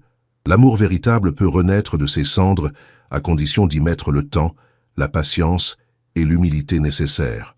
La pluie tambourinait contre les fenêtres de l'appartement parisien du 16e arrondissement, créant une mélodie mélancolique qui semblait accompagner les battements erratiques du cœur de Céline Moreau. Ses mains tremblaient légèrement, tandis qu'elle pliait les derniers vêtements de son fils Lucas dans une valise fatiguée, celle-là même qu'elle avait utilisée pour arriver dans cette ville de lumière il y a 3 ans, pleine d'espoir et de rêves. Aujourd'hui, à 24 ans, elle repartait avec bien plus qu'elle n'était venue. Un enfant de 8 mois aux yeux verts perçants qui lui rappelait douloureusement son père et un cœur brisé en 1000 morceaux. Alexandre Dubois-Moncler, héritier de l'empire financier, Moncler et homme le plus puissant de France, dormait paisiblement dans sa suite de l'hôtel Georges V, inconscient du fait que la femme qu'il avait rejetée si cruellement était en train de disparaître de sa vie à jamais. La nuit précédente résonnait encore dans l'esprit de Céline comme un cauchemar éveillé. « Tu crois vraiment qu'une fille comme toi a sa place dans mon monde ? Ce qui s'est passé entre nous était une erreur, rien de plus. Prends cet argent et disparais de ma vie. » Les billets froissés gisaient encore sur le sol de marbre froid de son bureau, là où elle les avait jetés avec fierté, avant de claquer la porte. Le petit Lucas gazouillait dans son couffin, ses petites mains s'agitant vers les rayons de soleil matinal qui perçaient timidement à travers les nuages parisiens. Il ne savait pas encore que son père venait de les abandonner, que sa mère pleurait en silence, tout en lui préparant un biberon avec les derniers euros qu'elle possédait. Céline caressa tendrement la joue douce de son fils, ses larmes se mêlant à un sourire déterminé. « Ne t'inquiète pas, mon ange, maman va nous construire une nouvelle vie, loin de tout ça. Si cette histoire vous plaît jusqu'à présent, n'hésitez pas à laisser un petit j'aime pour m'encourager à continuer. Et dites-moi en commentaire, que pensez-vous du personnage de Céline? Trouvez-vous qu'elle fait le bon choix en partant? Le train pour Lyon quitta la gare de Bercy à 8 heures précises, emportant avec lui les derniers liens de Céline avec Paris. Elle avait choisi Lyon non par hasard, mais parce que sa grand-mère Marie y possédait une petite maison dans le quartier de la Croix-Rousse, un héritage modeste mais suffisant pour recommencer. La vieille dame de 70 ans avait accueilli sa petite-fille et son arrière-petit-fils avec une tendresse infinie, sans poser de questions indiscrètes, comprenant instinctivement que certaines blessures avaient besoin de temps pour cicatriser. Les premiers mois furent difficiles. Céline, qui avait étudié la littérature française à la Sorbonne avant que sa grossesse ne l'oblige à abandonner ses études, peinait à trouver un emploi stable. Elle enchaînait les petits boulots, serveuse dans un café de la rue Mercière, vendeuse dans une boutique de vêtements des Halles de Lyon, babysitter occasionnel pour des familles du quartier aisé de Bellecour. Chaque soir, épuisée mais déterminée, elle rentrait dans la petite maison de Pierre Blonde où l'attendaient les sourires édentés de Lucas et les encouragements de sa grand-mère. Grand-mère Marie était une femme remarquable, ancienne institutrice qui avait traversé les décennies avec une sagesse tranquille et un optimisme inébranlable. Elle avait élevé seule la mère de Céline après que son mari fut mort dans un accident de voiture, et elle comprenait mieux que personne les défis d'une maternité solitaire. « Ma petite Céline », lui disait-elle souvent en berçant Lucas près de la fenêtre qui donnait sur les toits de tuiles rousses de Lyon. « Les épreuves ne sont que des détours sur le chemin du bonheur. Ce petit bonhomme sera ta force, et tu seras sa lumière. » Au fil des semaines, Lucas grandissait et s'épanouissait dans cette atmosphère d'amour familial. Ses premiers sourires, ses premiers gazouillements remplissèrent la maison d'une joie simple mais profonde. Céline découvrait les merveilles de la maternité. Les nuits courtes mais précieuses, les premières dents qui pointaient, les tentatives maladroites de Lucas pour se redresser dans son parc. Chaque petit progrès de son fils effaçait un peu plus la douleur causée par Alexandre, remplaçant l'amertume par une détermination farouche de construire un avenir meilleur. Lyon se révélait être une ville accueillante, avec ses traboules mystérieuses, ses bouchons authentiques et ses habitants chaleureux. Céline commençait à tisser des liens dans le quartier. Madame Joséphine, la boulangère qui lui gardait toujours les meilleurs croissants, Monsieur Henri, le pharmacien qui prodiguait ses conseils paternels concernant Lucas, et surtout Amélie, une jeune maman de son âge rencontrée au parc de la Tête d'Or, qui deviendrait rapidement sa meilleure amie et confidente. 6 mois après son arrivée à Lyon, Céline avait trouvé un emploi stable comme assistante éditoriale dans une petite maison d'édition spécialisée dans la littérature jeunesse, les éditions du Renard Argenté. Monsieur Beaumont, le directeur éditorial, avait été séduit par sa culture littéraire et sa passion pour les livres malgré son parcours universitaire inachevé. Le salaire n'était pas mirobolant, mais il permettait à Céline de subvenir aux besoins de Lucas, tout en gardant sa dignité intacte. Lucas avait maintenant 14 mois et commençait à faire ses premiers pas hésitants dans le petit jardin de grand-mère Marie. Ses cheveux bruns, bouclés, encadraient un visage joufflu aux yeux verts pétillants d'intelligence et de malice. Il prononçait ses premiers mots. Maman, bien sûr, mais aussi mamie, chien, pour désigner Nestor, le vieux berger allemand du voisin, et livre qu'il répétait inlassablement en montrant les ouvrages que sa mère rapportait du travail. La routine s'était installée naturellement. Réveil à 6h30, petit déjeuner en famille, avec grand-mère Marie qui adorait préparer des tartines beurrées. Pour son arrière-petit-fils, dépose de Lucas chez Amélie qui gérait une petite crèche associative dans le quartier, journée de travail passionnante aux éditions où Céline découvrait les joies de la correction, de la mise en page et même parfois de la réécriture de manuscrits, puis retour à la maison pour les rituels du soir. Bain, histoire et berceuse. Les soirées étaient douces et paisibles. Après avoir couché Lucas, Céline s'installait souvent dans le petit salon aux meubles anciens, une tasse de tisane à la main, pour lire les manuscrits que lui confiait Monsieur Beaumont ou simplement pour écrire dans son journal intime. Elle avait toujours eu l'âme d'une écrivaine, et ces moments de solitude créative lui permettaient d'exorciser les démons du passé, tout en rêvant d'un avenir meilleur.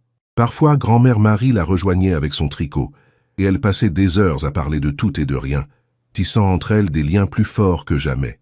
L'automne lyonnais peignait la ville de couleurs chatoyantes. Lucas adorait ramasser les feuilles mortes dans le parc, courir derrière les pigeons et nourrir les canards de la fontaine.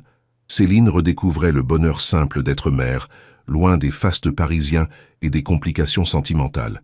Elle n'avait pas revu Alexandre, depuis son départ, n'avait donné aucune nouvelle, et s'interdisait même de googler son nom sur Internet.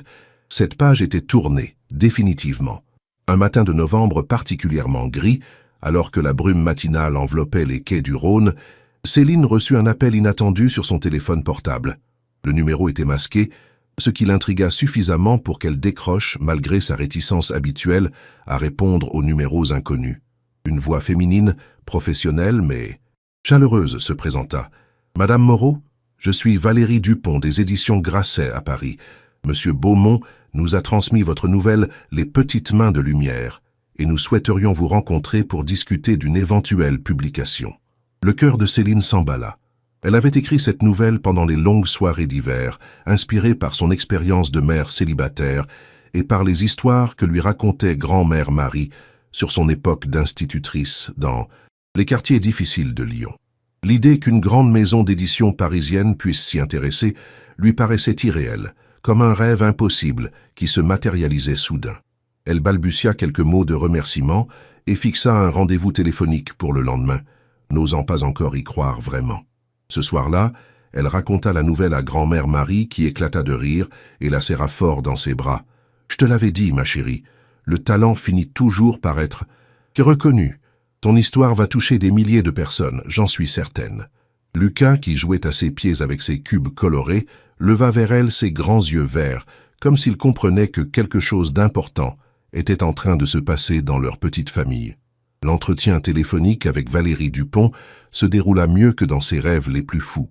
L'éditrice était enthousiaste, parlant de la nouvelle de Céline avec une passion communicative qui réchauffait le cœur de la jeune femme. « Votre style est unique, Céline. Vous avez cette capacité rare de parler des sujets difficiles avec une tendresse qui ne sombre jamais dans le pathos. Votre héroïne, cette jeune mère qui se bat pour ses enfants dans les quartiers populaires de Lyon, elle nous a tous bouleversés ici. Nous aimerions non seulement publier cette nouvelle, mais aussi discuter d'un projet de roman plus ambitieux. » Les semaines qui suivirent furent un tourbillon d'émotions et de découvertes. Céline dut jongler entre son travail aux éditions du Renard Argenté, les soins à Lucas qui grandissait à vue d'œil, et les nombreux échanges avec Paris concernant son projet littéraire. Monsieur Beaumont, loin d'être jaloux, l'encourageait avec une générosité qui la touchait profondément. « Ma petite Céline, vous avez un don.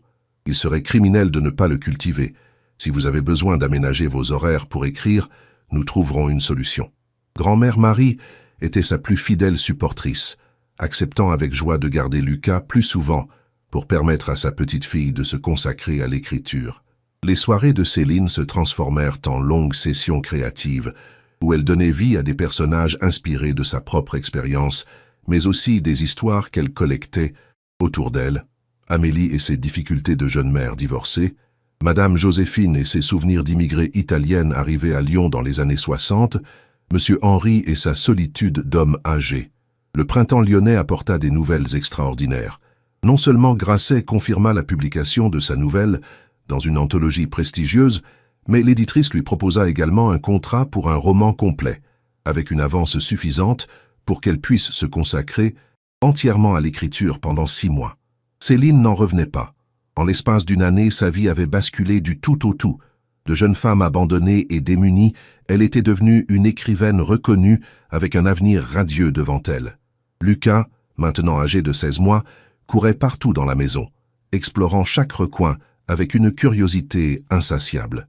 Il avait développé une passion pour les livres, particulièrement ceux avec des images colorées, et passait de longs moments, assis par terre à tourner les pages, en émettant des commentaires incompréhensibles, mais pleins de conviction. La publication de « Les petites mains de lumière » dans l'anthologie « Nouvelle voix de la littérature française » fut un événement marquant. La nouvelle de Céline fut remarquée par la critique qui salua la justesse du ton et la profondeur émotionnelle d'une auteure qui sait parler du quotidien avec une poésie rare. Plusieurs journaux locaux lyonnais demandèrent des interviews, et Céline découvrit avec surprise qu'elle aimait parler de son travail, expliquer ses sources d'inspiration, partager sa passion pour l'écriture. Elle évitait soigneusement de mentionner Alexandre ou les circonstances exactes qui l'avaient amené à Lyon, préférant se concentrer sur son présent et son avenir. L'été fut magique. Lucas avait maintenant 18 mois et commençait à former ses premières phrases courtes. « Maman écrit », disait-il en montrant l'ordinateur portable de Céline. « Mamie cuisine », en bien son désignant grand-mère Marie dans sa cuisine. Lucas joue, en brandissant ses jouets préférés. Chaque nouveau mot était une victoire, chaque sourire un rayon de soleil. Céline travaillait avec acharnement sur son roman, s'inspirant de l'histoire de sa propre grand-mère pour créer une saga familiale émouvante qui traversait plusieurs générations de femmes courageuses face à l'adversité. L'écriture coulait naturellement, les mots s'enchaînaient avec une fluidité qu'elle n'avait jamais connue auparavant. Elle sentait qu'elle avait trouvé sa voie, que tous les obstacles surmontés l'avaient menée exactement là où elle devait être. Les fins d'après-midi dans le jardin de grand-mère Marie étaient devenus des moments précieux. Lucas jouait dans le bac à sable que sa grand-mère avait fait installer spécialement pour lui, construisant des châteaux improbables avec un sérieux qui faisait rire les deux femmes. Céline corrigeait ses manuscrits assise sur le banc de bois sous le tilleul, centenaire, respirant le parfum des roses anciennes et écoutant le chant des merles. Ces instants de bonheur simple lui confirmaient qu'elle avait pris la bonne décision en quittant Paris. Ici, à Lyon, dans cette maison pleine d'amour et de souvenirs, elle avait trouvé la paix intérieure qui lui avait si longtemps fait défaut. L'automne apporta de nouvelles opportunités. Le roman de Céline, intitulé « Les femmes de l'ombre », était terminé, et Valérie Dupont ne tarissait pas d'éloges. « C'est un chef-d'œuvre, Céline. Vous avez créé des personnages d'une profondeur remarquable, et votre style a encore gagné en maturité. Je suis convaincu que ce livre va marquer la rentrée littéraire. » La date de publication était fixée au mois de mars suivant, et déjà les premières critiques de services de presse étaient enthousiastes. Céline avait du mal à réaliser que son rêve d'enfant était en train de se concrétiser de la plus belle des manières. Lucas approchait maintenant de ses 2 ans, et sa personnalité s'affirmait de jour en jour. C'était un enfant vif, curieux, affectueux, qui adorait les histoires que lui racontait sa mère et les chansons que lui chantait grand-mère Marie. Il commençait à poser 1000 questions sur tout ce qui l'entourait. Pourquoi le ciel est bleu? Où vont les fourmis? Pourquoi maman elle pleure parfois en regardant les photos? Cette dernière question avait bouleversé Céline, qui n'avait pas réalisé que son fils remarquait ces moments de mélancolie. Elle avait décidé de ranger définitivement les quelques photos qui lui restaient de son époque parisienne, préférant se concentrer sur le présent et l'avenir qu'elle construisait avec lui. L'hiver fut doux et créatif. Céline avait commencé à travailler sur son 2e roman, encouragée par l'accueil réservé au premier. Elle avait également accepté de donner quelques cours d'écriture créative à l'université Lyon 2, partageant sa passion avec de jeunes étudiants avides d'apprendre. Ces cours lui apportaient un complément de revenus appréciable, mais surtout, ils lui permettaient de transmettre ce qu'elle avait appris, de participer à la formation de la nouvelle génération d'écrivains français. Lucas passait ces heures-là avec grand-mère Marie qui lui apprenait à compter, à reconnaître les couleurs et même à tracer ses premières lettres sur un petit tableau noir installé dans le salon. La vie avait pris un rythme paisible et harmonieux. Céline se réveillait chaque matin avec le sentiment d'être exactement à sa place, entourée des personnes qu'elle aimait le plus au monde. Elle n'avait plus jamais repensé à Alexandre, sauf parfois dans ses rêves où des souvenirs douloureux refaisaient surface. Mais même ces moments d'ombre s'estompaient progressivement, remplacés par la certitude qu'elle avait fait le bon choix. Lucas grandissait dans un environnement stable et aimant, elle-même s'épanouissait professionnellement et personnellement, et grand-mère Marie rayonnait de bonheur d'avoir retrouvé une famille. Que pouvait-elle demander de plus? Le printemps de la 3e année à Lyon s'annonçait particulièrement radieux. Les femmes de l'ombre avaient remporté un succès critique et commercial dépassant toutes les espérances. Le livre figurait dans la liste des meilleures ventes depuis sa sortie et Céline était invitée dans plusieurs émissions littéraires parisiennes. Ironiquement, elle qui avait fui Paris se retrouvait à y retourner régulièrement pour des interviews, des salons du livre et des rencontres avec ses lecteurs. Mais ses voyages étaient différents. Elle y allait en tant qu'auteur reconnu, femme accomplie et mère épanouie, non plus comme la jeune fille naïve et vulnérable qu'elle avait été. Lucas avait maintenant 2 ans et demi, et était devenu un petit garçon extraordinaire.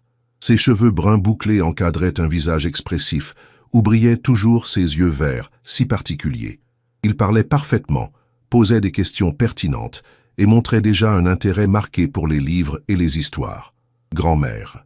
Marie disait souvent en riant qu'il avait hérité des gènes littéraires de sa mère et de l'intelligence pratique de son arrière-grand-mère. L'enfant était curieux de tout, adorait accompagner Céline à la librairie du quartier où M. Dubois, le libraire, lui réservait toujours les dernières nouveautés en littérature jeunesse. La maison de la Croix-Rousse était devenue un véritable foyer littéraire. Céline avait aménagé une partie du grenier en bureau d'écriture avec une vue imprenable sur les toits de Lyon et les collines environnantes. C'est là qu'elle travaillait sur son 3e roman, une histoire d'amour et de rédemption qui s'inspirait de son propre parcours sans jamais le copier exactement. Elle avait appris à transformer sa douleur en art, ses épreuves en matière littéraire, créant ainsi une œuvre authentique qui touchait ses lecteurs au cœur. L'été arriva avec son cortège de festivals littéraires. Céline fut invitée au Festival du Livre de Lyon, puis à celui de Brive-la-Gaillarde, et même au prestigieux Festival d'Aix-en-Provence.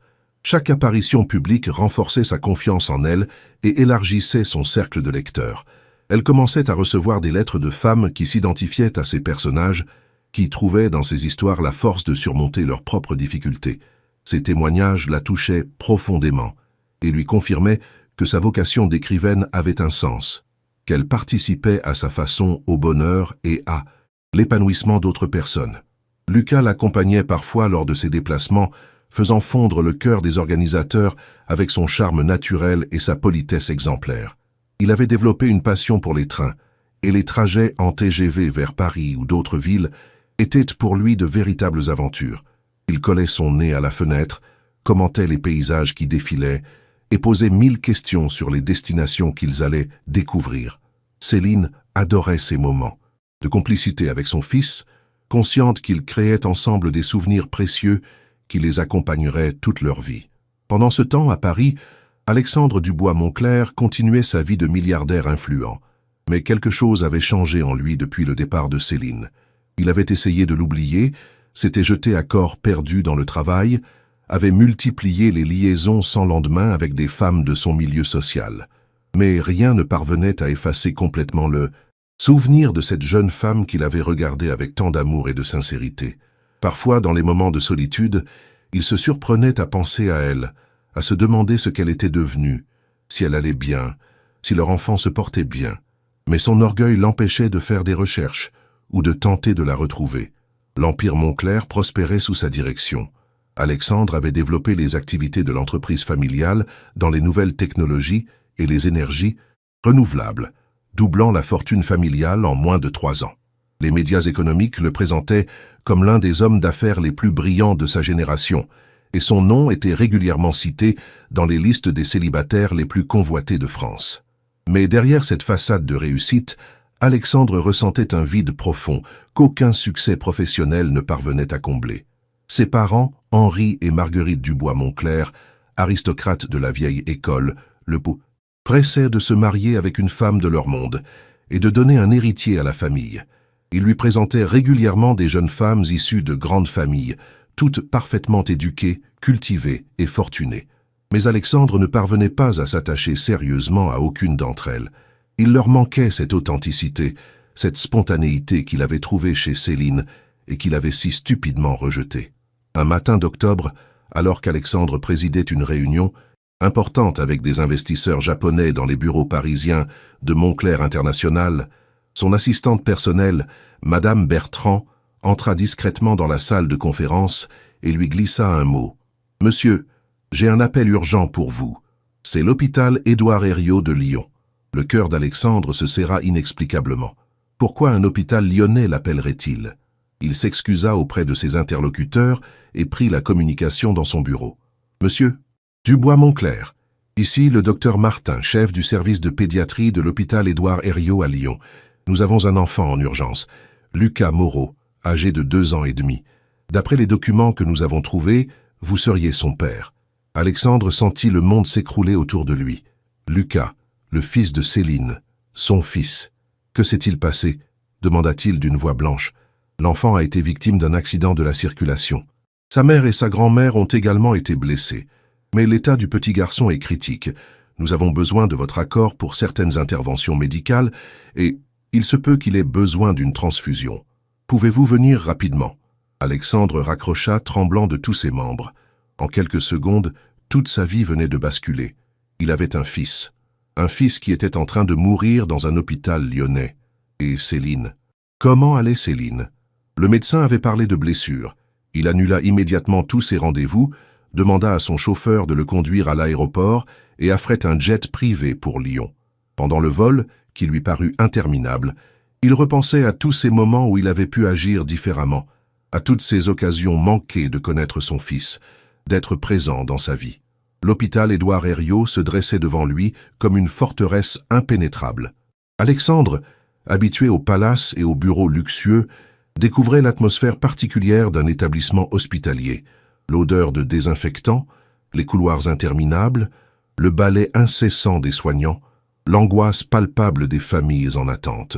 Il se présenta à l'accueil et fut rapidement dirigé vers le service de pédiatrie, où l'attendait le docteur Martin, un homme d'une 50aine d'années, au regard bienveillant mais grave. « Monsieur Dubois-Monclerc, merci d'être venu si rapidement.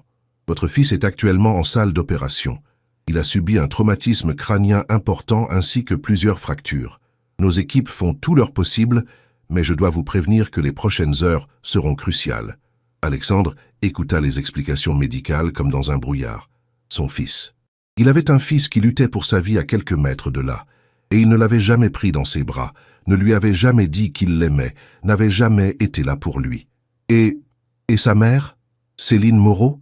demanda-t-il d'une voix étranglée. « Madame Moreau est hospitalisée dans le service de traumatologie. Elle a une fracture du bassin et plusieurs côtes cassées, mais ses jours ne sont pas en danger.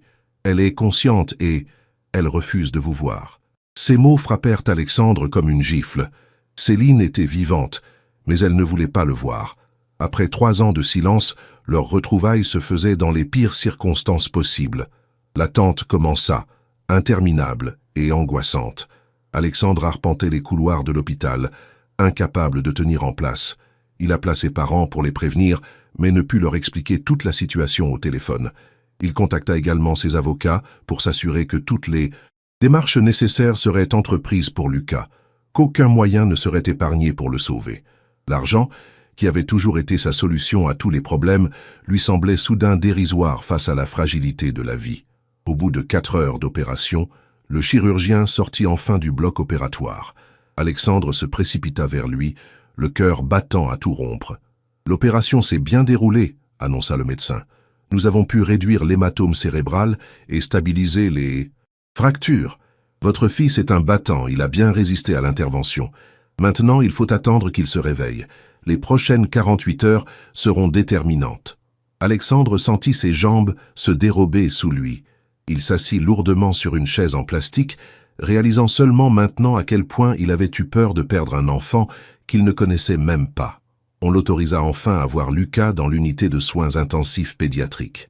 Le petit garçon était allongé dans un lit minuscule, entouré de machines qui bipaient doucement.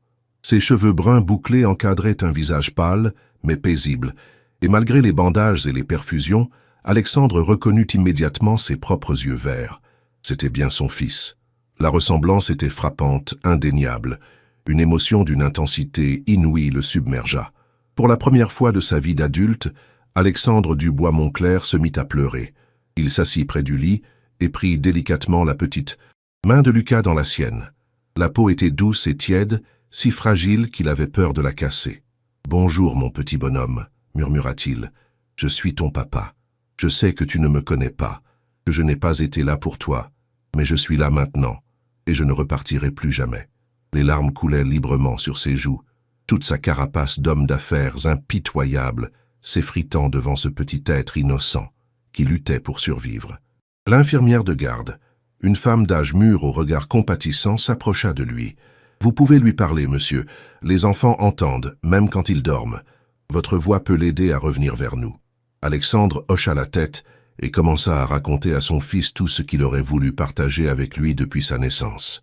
Il lui parla de sa famille, des Dubois-Monclerc qui remontaient au XVIe siècle, du château familial en Normandie où il avait grandi, des voyages qu'ils feraient ensemble quand il irait mieux. Les heures s'écoulèrent lentement. Alexandre ne quittait pas le chevet de Lucas, guettant le moindre signe de réveil. Il avait installé son bureau temporaire dans la chambre, dirigeant son empire par téléphone et visioconférence, mais sans jamais lâcher la main de son fils. Ses collaborateurs étaient stupéfaits de le voir disparaître du jour au lendemain, lui qui n'avait jamais pris un seul jour de congé en 10 ans de carrière. Le deuxième jour, grand-mère Marie vint lui rendre visite. La vieille dame marchait avec des béquilles à cause d'une fracture de la cheville, mais elle avait tenu à voir l'homme qui était le père de son arrière-petit-fils. Alexandre s'attendait à des reproches, à de la colère, mais il ne trouva dans le regard de Marie qu'une immense tristesse et une dignité bouleversante. « Vous êtes donc le père de Lucas », dit-elle simplement en s'asseyant péniblement près du lit. « Il vous ressemble beaucoup. »« Comment va Céline ?» demanda Alexandre, la gorge serrée. « Elle refuse toujours de me voir ?» Grand-mère Marie le regarda longuement avant de répondre. « Ma petite fille a beaucoup souffert à cause de vous, monsieur Dubois-Montclair. Elle a reconstruit sa vie pierre par pierre. Elle est devenue une femme forte et une mère merveilleuse. Qu'est-ce qui vous fait croire que vous avez le droit de revenir maintenant ?» Ces mots étaient justes, et Alexandre le savait.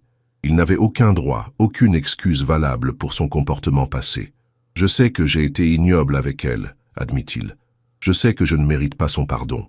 Mais Lucas est mon fils, et je veux faire partie de sa vie. Je veux rattraper le temps perdu, être le père qu'il mérite. » Grand-mère Marie observa cet homme puissant qui pleurait près du lit de son petit-fils et sembla voir quelque chose de sincère dans sa douleur. « Céline ne sait pas encore que vous êtes là. Les médecins ont préféré ne pas lui dire pour ne pas aggraver son état. Elle croit que c'est moi qui ai donné les autorisations médicales. » Le troisième jour, un miracle se produisit. Vers le milieu de l'après-midi, alors qu'Alexandre lisait à haute voix un conte de Perrault, les paupières de Lucas frémirent. Puis, lentement, ses yeux verts s'ouvrirent et se posèrent sur cet homme qu'il ne connaissait pas. « Maman » murmura-t-il d'une voix faible. Alexandre sentit son cœur se briser et se reconstruire en même temps. Son fils était réveillé. Il était sauvé. « Maman va venir, mon chéri, » dit-il doucement. « Elle va venir très bientôt. » L'éveil de Lucas provoqua une effervescence médicale. Les médecins se succédèrent pour l'examiner, vérifier ses réflexes, tester sa mémoire. Miracle, l'enfant n'avait gardé aucune séquelle neurologique de son accident. Il était faible, certes, et aurait besoin de plusieurs semaines de convalescence, mais son cerveau fonctionnait parfaitement. « C'est un petit guerrier », déclara le chirurgien. Peu d'enfants de son âge auraient résisté à un tel traumatisme. Alexandre passa cette première journée d'éveil à apprivoiser son fils et à se faire apprivoiser par lui. Lucas était un enfant remarquablement intelligent et sensible. Malgré sa faiblesse, il posait des questions pertinentes. « Qui êtes-vous, monsieur ? Pourquoi maman n'est pas là ? Pourquoi j'ai mal à la tête ?» Alexandre répondait avec toute la patience et la tendresse dont il était capable, découvrant en lui des ressources insoupçonnées de paternité. Le soir venu, alors que Lucas s'était endormi d'un sommeil paisible, Alexandre prit une décision. Il devait voir Céline, lui parler, essayer de reconstruire ce qu'il avait détruit par son orgueil et sa lâcheté. Il se dirigea vers le service de traumatologie, le cœur battant comme celui d'un adolescent avant son premier rendez-vous amoureux. L'infirmière de garde tenta de l'arrêter. Madame Moreau a expressément demandé à ne voir personne d'autre que sa grand-mère. Mais Alexandre était déterminé. Il devait la voir, lui expliquer, s'excuser, la supplier si nécessaire. Il poussa doucement la porte de la chambre 237.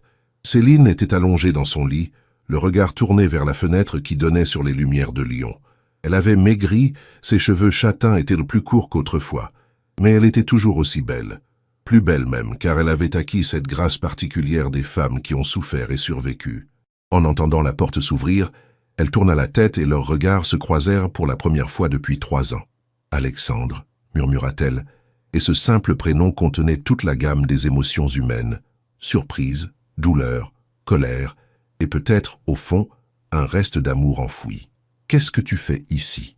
Il s'approcha lentement, comme on s'approche d'un animal blessé qu'on ne veut pas effrayer. « L'hôpital m'a appelé. Pour Lucas, notre fils. » Elle ferma les yeux comme si ces mots lui faisaient de mal physiquement. « Il n'y a pas de notre fils, Alexandre. Il y a mon fils. Tu as fait ton choix il y a 3 ans. Je sais que j'ai eu tort, Céline.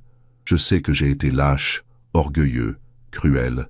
Mais Lucas est mon fils aussi, biologiquement du moins, et quand j'ai appris qu'il était en danger, sa voix se brisa. J'ai eu si peur de le perdre avant même de l'avoir connu.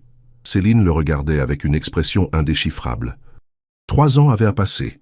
3 ans pendant lesquels elle avait reconstruit sa vie, trouvé sa voie, élevé leur fils dans l'amour et la stabilité. Que venait-il faire maintenant dans leur existence paisible? Comment va-t-il? Demanda-t-elle finalement, et Alexandre comprit que, malgré sa colère, l'amour maternel passait avant tout. Il va bien. Il s'est réveillé cet après-midi. Les médecins sont optimistes. Il n'aura aucune séquelle. C'est un enfant extraordinaire, Céline. Intelligent, curieux, attachant. Tu as fait un travail remarquable. Cette reconnaissance la toucha malgré elle, mais elle se raidit immédiatement. Je n'ai pas besoin de tes compliments, Alexandre. J'ai élevé mon fils comme j'ai pu, sans aide, sans soutien, en assumant seul toutes les responsabilités. Le silence s'installa entre eux, lourd de 3 années de non-dits et de souffrance. Alexandre s'assit sur la chaise près du lit, gardant une distance respectueuse. Je sais que mes excuses ne suffiront jamais à réparer le mal que je t'ai fait, mais je veux que tu saches que pas un jour ne s'est écoulé sans que je pense à toi, à nous, à ce que j'ai gâché par orgueil et par lâcheté. Céline détourna le regard, luttant contre les larmes qui menacèrent de couler. Tu penses à moi? Pendant 3 ans, tu n'as pas cherché à savoir si j'allais bien, si notre enfant se portait bien. Tu m'as jeté comme un Kleenex usagé, Alexandre. Tu m'as humilié, rejeté, nié. Tu as raison, admit-il. J'ai été ignoble. J'étais terrifié par mes sentiments pour toi, par l'idée que ma famille, mon monde ne t'acceptent pas. J'ai préféré te faire du mal plutôt que d'affronter leur jugement. C'était de la pure lâcheté. Ces aveux touchèrent Céline plus qu'elle ne voulait l'admettre. L'Alexandre qu'elle avait connu 3 ans plus tôt n'aurait jamais reconnu ses torts avec autant d'humilité. Quelque chose avait changé en lui. Elle le sentait. « Qu'est-ce que tu veux exactement, Alexandre? Pourquoi es-tu là ?» demanda-t-elle, sa voix oscillant entre fatigue et méfiance. « Je veux faire partie de la vie de Lucas. Je veux être son père, pas seulement biologiquement, mais vraiment. Et je veux... » Il hésita, cherchant ses mots. « Je veux essayer de regagner ta confiance. Pas forcément ton amour, je sais que c'est peut-être impossible, mais au moins ta confiance. Pour Lucas. » Céline ferma les yeux, épuisée par cette conversation et par ses émotions contradictoires. Une partie d'elle, celle qui avait tant aimé cet homme, était touchée par sa sincérité apparente. Mais l'autre partie, celle qui avait souffert, qui avait élevé seul leur fils, qui avait reconstruit sa vie pierre par pierre, restait méfiante. « Je ne peux pas te répondre maintenant, Alexandre. J'ai besoin de temps. Lucas a besoin de guérir, et moi aussi. » Alexandre hocha la tête, comprenant qu'il ne pouvait pas forcer les choses. « Je respecte ta décision.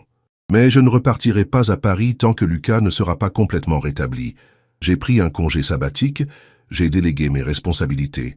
Pour la première fois de ma vie, ma famille passe avant les affaires. » Cette déclaration surprit Céline. L'Alexandre qu'elle avait connu était totalement obsédé par sa carrière, ses ambitions, son empire financier. Qu'ils puissent tout arrêter pour leur fils lui semblait inimaginable. Les jours suivants s'écoulèrent dans une atmosphère étrange, faite de tensions et de découvertes mutuelles. Alexandre passait ses journées au chevet de Lucas, apprenant à connaître son fils avec une patience et une tendresse qui surprenaient tout le personnel soignant. Le petit garçon, d'abord méfiant envers cet inconnu qui prétendait être son papa, commençait à s'attacher à lui.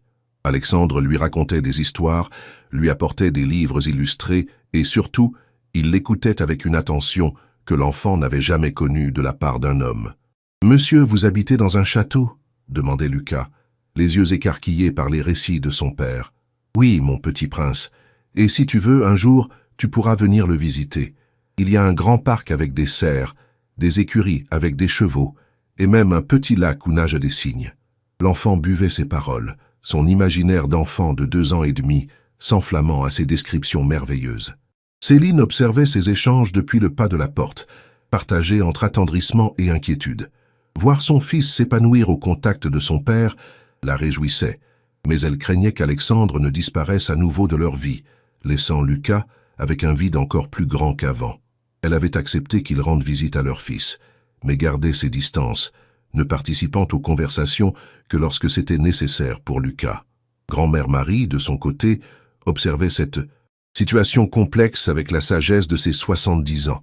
Elle voyait bien que l'amour entre Céline et Alexandre n'était pas mort, simplement enfoui sous les blessures et la méfiance. Mais elle voyait aussi la transformation d'Alexandre, cet homme puissant qui avait tout abandonné pour être près de son fils. Un soir, alors qu'elle gardait Lucas pendant qu'Alexandre et Céline discutaient avec les médecins, elle décida de parler franchement au père de son arrière-petit-fils. « Monsieur, Dubois-Moncler, puis-je vous dire quelque chose ?»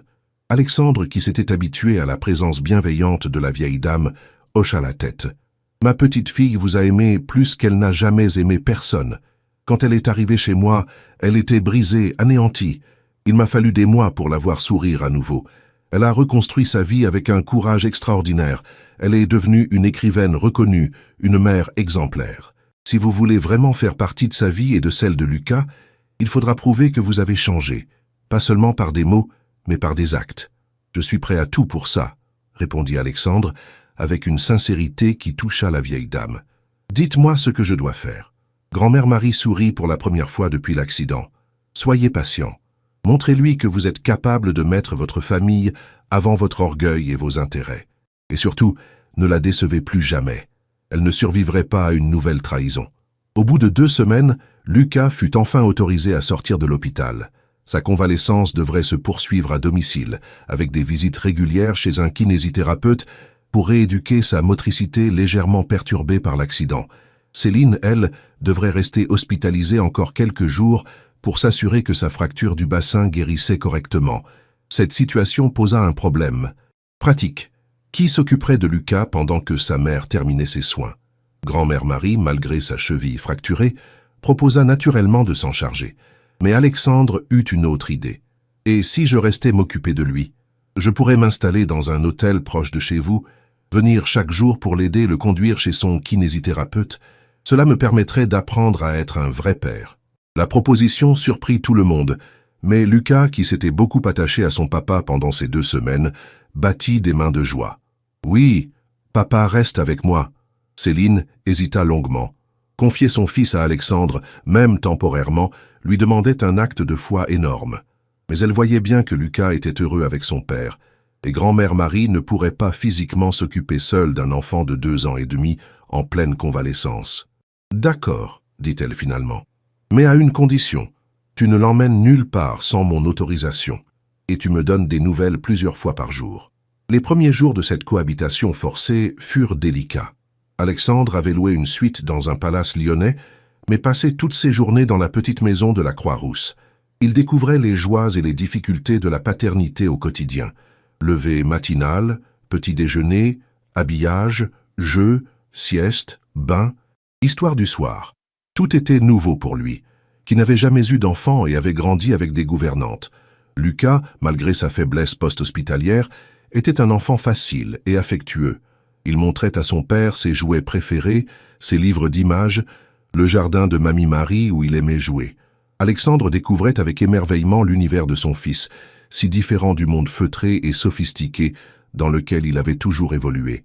La simplicité de cette vie familiale, les rituels du quotidien, les petits bonheurs partagés lui apportaient une paix intérieure qu'il n'avait jamais connue. Grand-mère Marie observait avec amusement cet homme puissant apprendre à faire des tartines de confiture, à lire des comptines, à consoler un enfant qui avait fait un cauchemar. Elle voyait bien qu'Alexandre découvrait des aspects de lui-même qu'il ignorait, que cette paternité tardive le transformait profondément. « Vous vous débrouillez très bien », lui dit-elle un soir, alors qu'il venait de coucher Lucas après une journée particulièrement réussie. « J'apprends », répondit Alexandre en souriant. « C'est étrange. J'ai dirigé des entreprises, négocié des contrats de millions d'euros, mais rien ne m'a jamais paru aussi important que de réussir à faire rire mon fils ou à le consoler quand il a peur. » Cette réflexion toucha grand-mère Marie, qui commençait à croire que cet homme avait vraiment changé. Pendant ce temps, Céline sortit enfin de l'hôpital et retrouva sa maison. Voir Alexandre installé dans son salon, Lucas sur ses genoux en train de regarder un livre d'images, lui procura des sentiments contradictoires. D'un côté, elle était heureuse de voir son fils épanoui et en bonne santé. De l'autre, cette scène de bonheur familial réveillait en elle des rêves qu'elle croyait enterrés à jamais. « Maman !» s'écria Lucas en la voyant, et il se précipita vers elle avec toute l'énergie que lui permettait sa convalescence. Alexandre se leva immédiatement. gêné d'être surpris dans cette intimité domestique. « Comment ça s'est passé ?» demanda Céline, en serrant son fils contre elle, respirant son odeur d'enfant, mélangée au parfum du shampoing qu'elle reconnaissait. « Très bien, répondit Alexandre. Il a été sage, il a mangé correctement, et il a fait une longue sieste cet après-midi. Nous avons lu 3 livres et fait un puzzle. » Cette normalité apparente cachait mal l'intensité émotionnelle de la situation. Pour la première fois depuis la naissance de Lucas, ils formaient quelque chose qui ressemblait à une famille. Les jours suivants établirent une routine étrange mais fonctionnelle. Alexandre continuait à venir chaque matin pour s'occuper de Lucas, permettant à Céline de se reposer et de récupérer de ses blessures. Il l'emmenait chez le kinésithérapeute, jouait avec lui dans le jardin, l'aidait pour ses repas. Céline observait ces interactions avec un mélange d'admiration et d'appréhension. Elle voyait bien qu'Alexandre était sincère dans sa démarche paternelle, mais elle ne parvenait pas à oublier la douleur qu'il lui avait infligée. Un matin, Lucas fit une chute dans le jardin et se mit à pleurer. Céline, qui était encore affaiblie, eut du mal à se lever rapidement de sa chaise. Alexandre fut le premier à consoler l'enfant, le prenant dans ses bras avec une tendresse naturelle qui surprit la jeune mère. « Là, mon bonhomme, ce n'est rien. Papa est là, ça va aller. » En entendant ces mots, Céline sentit quelque chose se briser en elle. Voir cet homme puissant, habitué à commander des armées de collaborateurs, bercer son fils avec tant de douceur, révélait une facette de sa personnalité qu'elle n'avait jamais soupçonnée. « Alexandre, dit-elle doucement quand Lucas fut calmé, il faut qu'on parle. Vraiment parle. » Ils attendirent que l'enfant fasse sa sieste pour s'installer dans le petit salon de grand-mère Marie. L'atmosphère était lourde d'attente et d'appréhension mutuelle. « Je vois bien que tu as changé, commença Céline. Je vois que tu aimes vraiment Lucas, que tu essaies d'être un bon père. Mais j'ai besoin de comprendre pourquoi. Pourquoi maintenant? Qu'est-ce qui te fait croire que tu ne nous abandonneras pas à nouveau ?» Alexandre prit une profonde respiration avant de répondre. « Pendant ces 3 années, j'ai tout eu. Succès, argent, reconnaissance, femme. Mais j'étais vide, Céline. Complètement vide. Chaque victoire professionnelle me renvoyait à cet échec personnel, à cette lâcheté qui m'avait fait perdre la seule femme que j'ai jamais vraiment aimée et l'enfant que je ne connaissais pas. Quand l'hôpital m'a appelé, quand j'ai cru que j'allais perdre Lucas avant même de l'avoir connu, j'ai compris que rien d'autre n'avait d'importance. Mais tes parents, ta famille, ton monde qui ne m'acceptera jamais, demanda Céline, touchant au cœur du problème qui les avait séparés 3 ans plus tôt. Alexandre sourit tristement. Mes parents ont eu le temps de réfléchir aussi. Ils ont compris que leur fils unique était malheureux, que leur rigidité sociale était en train de détruire leur lignée. Et puis, ils ont appris que tu étais devenue une écrivaine reconnue, que tu n'étais plus la petite étudiante sans le sou qu'ils méprisaient. Ils souhaitent te rencontrer Lucas. Ils regrettent leur attitude passée. Cette révélation surprit Céline. L'idée que les Dubois-Montclair puissent s'intéresser à elle et à son fils lui paraissait irréelle. Et toi, est-ce que tu m'acceptes vraiment ou seulement parce que je suis devenu présentable, socialement? Cette question était cruciale, et Alexandre le savait. Je t'ai toujours aimé, Céline. Pas pour ce que tu représentais socialement, mais pour ce que tu étais, spontané, authentique, passionné. Si j'ai eu peur de mes sentiments, c'est justement parce qu'ils étaient trop forts, trop vrais pour mon monde d'apparence et de convention. Lucas se réveilla de sa sieste à ce moment-là, interrompant leur conversation intense. Mais quelque chose avait changé dans l'atmosphère. Pour la première fois depuis les retrouvailles, Céline regardait Alexandre non plus comme l'homme qui l'avait trahi, mais comme l'homme qu'elle avait aimé et qui, peut-être, l'aimait encore. L'après-midi se déroula dans une ambiance plus détendue, presque familiale. Alexandre aida Céline à préparer le goûter de Lucas. Ils jouèrent tous les 3 dans le jardin, et le soir venu, ils lurent ensemble une histoire à l'enfant. « Papa, tu pars encore ce soir ?» demanda Lucas avec une petite moue triste. Cette question innocente frappa les 2 adultes. Pour l'enfant, il était naturel que son papa reste dormir à la maison comme toutes les autres familles qu'il connaissait. « Je ne sais pas, mon bonhomme. Il faut demander à maman, » répondit Alexandre en regardant Céline. Le cœur de la jeune femme battait à tout rompre. Proposer à Alexandre de rester impliquerait tant de choses, tant de risques émotionnels. « Tu peux rester ce soir si tu veux, » dit-elle finalement d'une voix presque inaudible. Grand-mère Marie a préparé la chambre d'amis. Alexandre hocha la tête ému par cette première marque de confiance depuis des semaines. Cette nuit-là, pour la première fois depuis l'accident, Lucas s'endormit dans une maison où ses deux parents dormaient sous le même toit. Les semaines suivantes virent s'établir une nouvelle dynamique familiale. Alexandre ne retournait plus à son hôtel, s'installant officiellement dans la chambre d'amis de grand-mère Marie. Il participait pleinement à la vie quotidienne. Courses, repas, soins à Lucas et même aide aux tâches ménagères avec une application qui amusait beaucoup grand-mère Marie. Qui aurait cru qu'un milliardaire saurait si bien faire la vaisselle, plaisantait-elle. Céline observait cette transformation avec un mélange d'incrédulité et d'espoir renaissant. L'Alexandre qu'elle redécouvrait était plus mature, plus humble, plus attentionné que celui qu'elle avait connu 3 ans plus tôt. Il l'aidait dans son travail d'écriture, s'occupant de Lucas pendant qu'elle corrigeait ses manuscrits ou préparait ses interviews.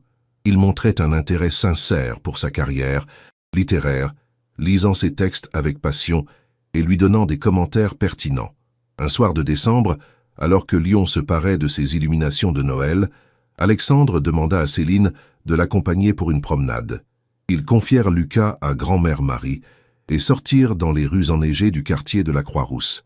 L'atmosphère était magique, les façades anciennes scintillant sous la neige et les décorations festives. « Céline, » dit Alexandre, en s'arrêtant devant la basilique, « Notre-Dame de Fourvière qui dominait la ville, j'ai quelque chose à te demander. » Il sortit de sa poche un petit écrin de velours bleu, et Céline sentit son cœur s'emballer. « Ce n'est pas ce que tu crois, » dit-il rapidement en voyant son expression. « Enfin, pas encore. C'est une bague de promesse. La promesse que je ne te ferai plus jamais de mal, que je serai toujours là pour toi et pour Lucas, que je passerai le reste de ma vie à me racheter pour les erreurs du passé. » La bague était simple et élégante, ornée d'une pierre verte qui rappelait les yeux de Lucas. « Je ne te demande pas de m'épouser maintenant. Je sais que c'est trop tôt, mais je te demande de me laisser une chance de te prouver que j'ai changé, que nous pouvons construire quelque chose de beau ensemble. » Céline regardait cette bague avec des larmes dans les yeux. 3 ans plus tôt, elle aurait tout donné pour entendre ces mots. Aujourd'hui, après tant de souffrances et de reconstruction, elle savait que l'amour ne suffisait pas, qu'il fallait aussi la confiance, le respect, la constance. « Alexandre, j'ai besoin de temps, beaucoup de temps. Ce que tu me demandes, c'est de refaire confiance à l'homme qui m'a brisé le cœur. » Il hocha la tête, comprenant. « Je t'attendrai le temps qu'il faudra. Des mois, des années s'il le faut. Mais accepte au moins cette bague comme le symbole de ma détermination à changer. » Céline tendit sa main et Alexandre glissa délicatement la bague à son annulaire. « Ce n'est pas un oui, » précisa-t-elle. « C'est juste un espoir. » Ils rentrèrent à la maison main dans la main, comme s'ils se découvraient pour la première fois. Lucas dormait paisiblement dans son petit lit et grand-mère Marie les accueillit avec un sourire complice. « Alors, cette promenade ?» demanda-t-elle en remarquant la bague au doigt de sa petite fille. « C'est compliqué, mamie, » répondit Céline. « Mais c'est un début. » Le réveillon de Noël fut le premier que la petite famille passait ensemble. Alexandre avait fait venir de Paris des cadeaux somptueux pour Lucas. Une maison de poupées miniatures, reproduction du château familial, des livres rares, des jouets éducatifs.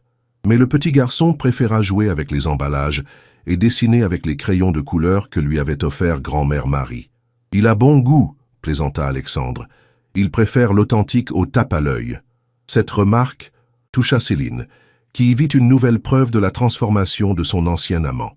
Les parents d'Alexandre arrivèrent le lendemain de Noël, ayant fait le voyage depuis Paris pour rencontrer leur petit-fils et présenter leurs excuses à Céline. Henri et Marguerite Dubois-Monclerc, que Céline s'était imaginés comme des personnages hautains et méprisants, se révélèrent être des grands-parents attendrissants et des hôtes courtois. « Madame Moreau, » dit Marguerite en prenant les mains de Céline, « nous regrettons profondément notre attitude passée.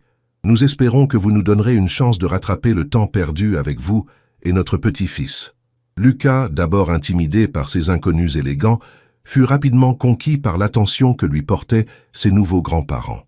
Henri lui montra des photos du château familial, des écuries, des jardins à la française. Marguerite lui raconta les légendes de la famille, les ancêtres chevaliers, les grandes dames qui avaient marqué l'histoire. L'enfant buvait ses récits avec passion, son imagination s'enflammant à ces histoires merveilleuses. « Il faudra que vous veniez tous nous rendre visite en Normandie », proposa Henri à la fin de leur séjour. Le château est immense. Lucas pourra courir dans le parc.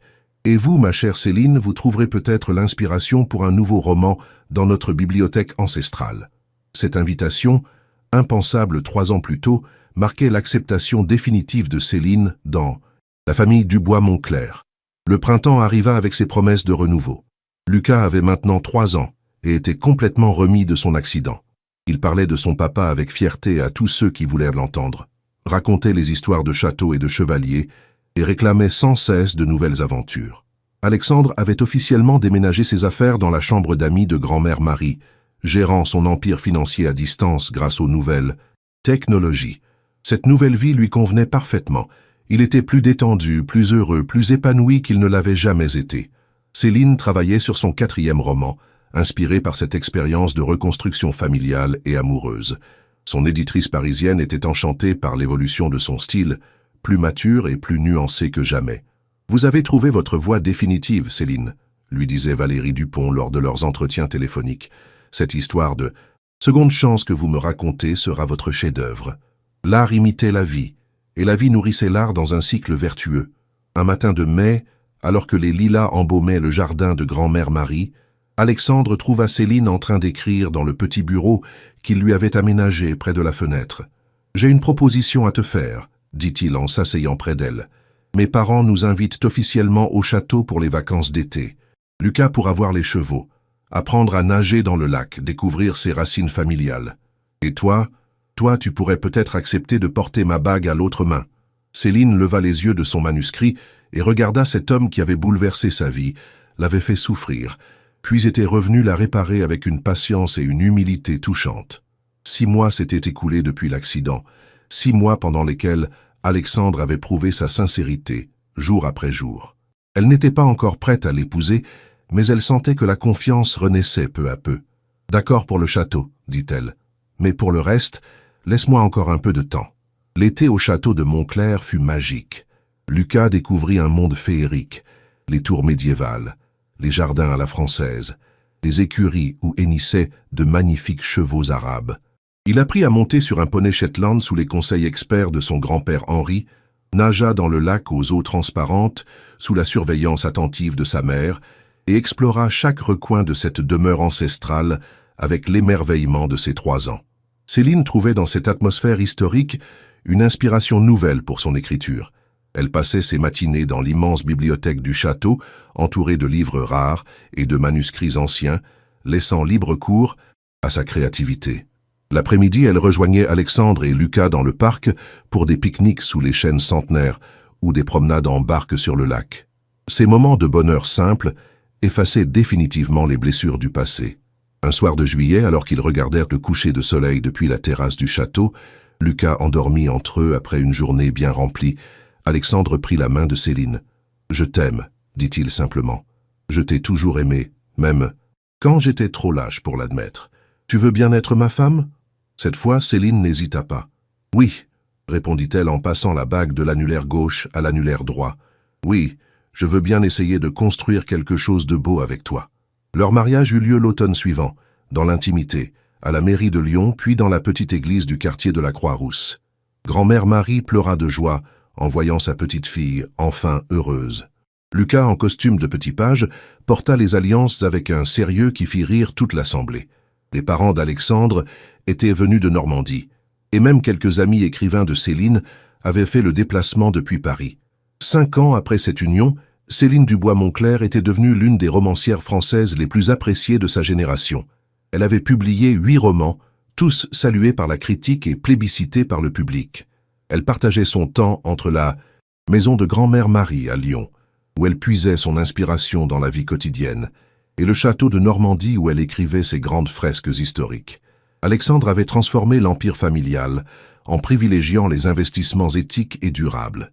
Il travaillait désormais autant pour le plaisir que pour l'argent, ayant compris que la richesse sans bonheur familial ne valait rien. Il était devenu un père exemplaire pour Lucas, mais aussi pour la petite Emma, née 2 ans après leur mariage, et pour le petit Alexandre-Marie qui avait vu le jour l'année précédente.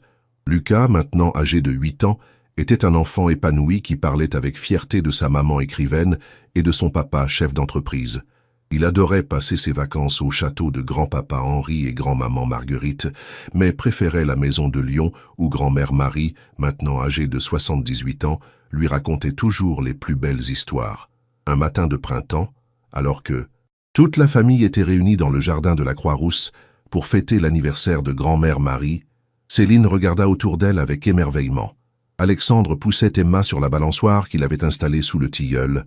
Lucas apprenait à faire du vélo avec l'aide de son arrière-grand-mère, et le petit Alexandre-Marie dormait paisiblement dans son couffin.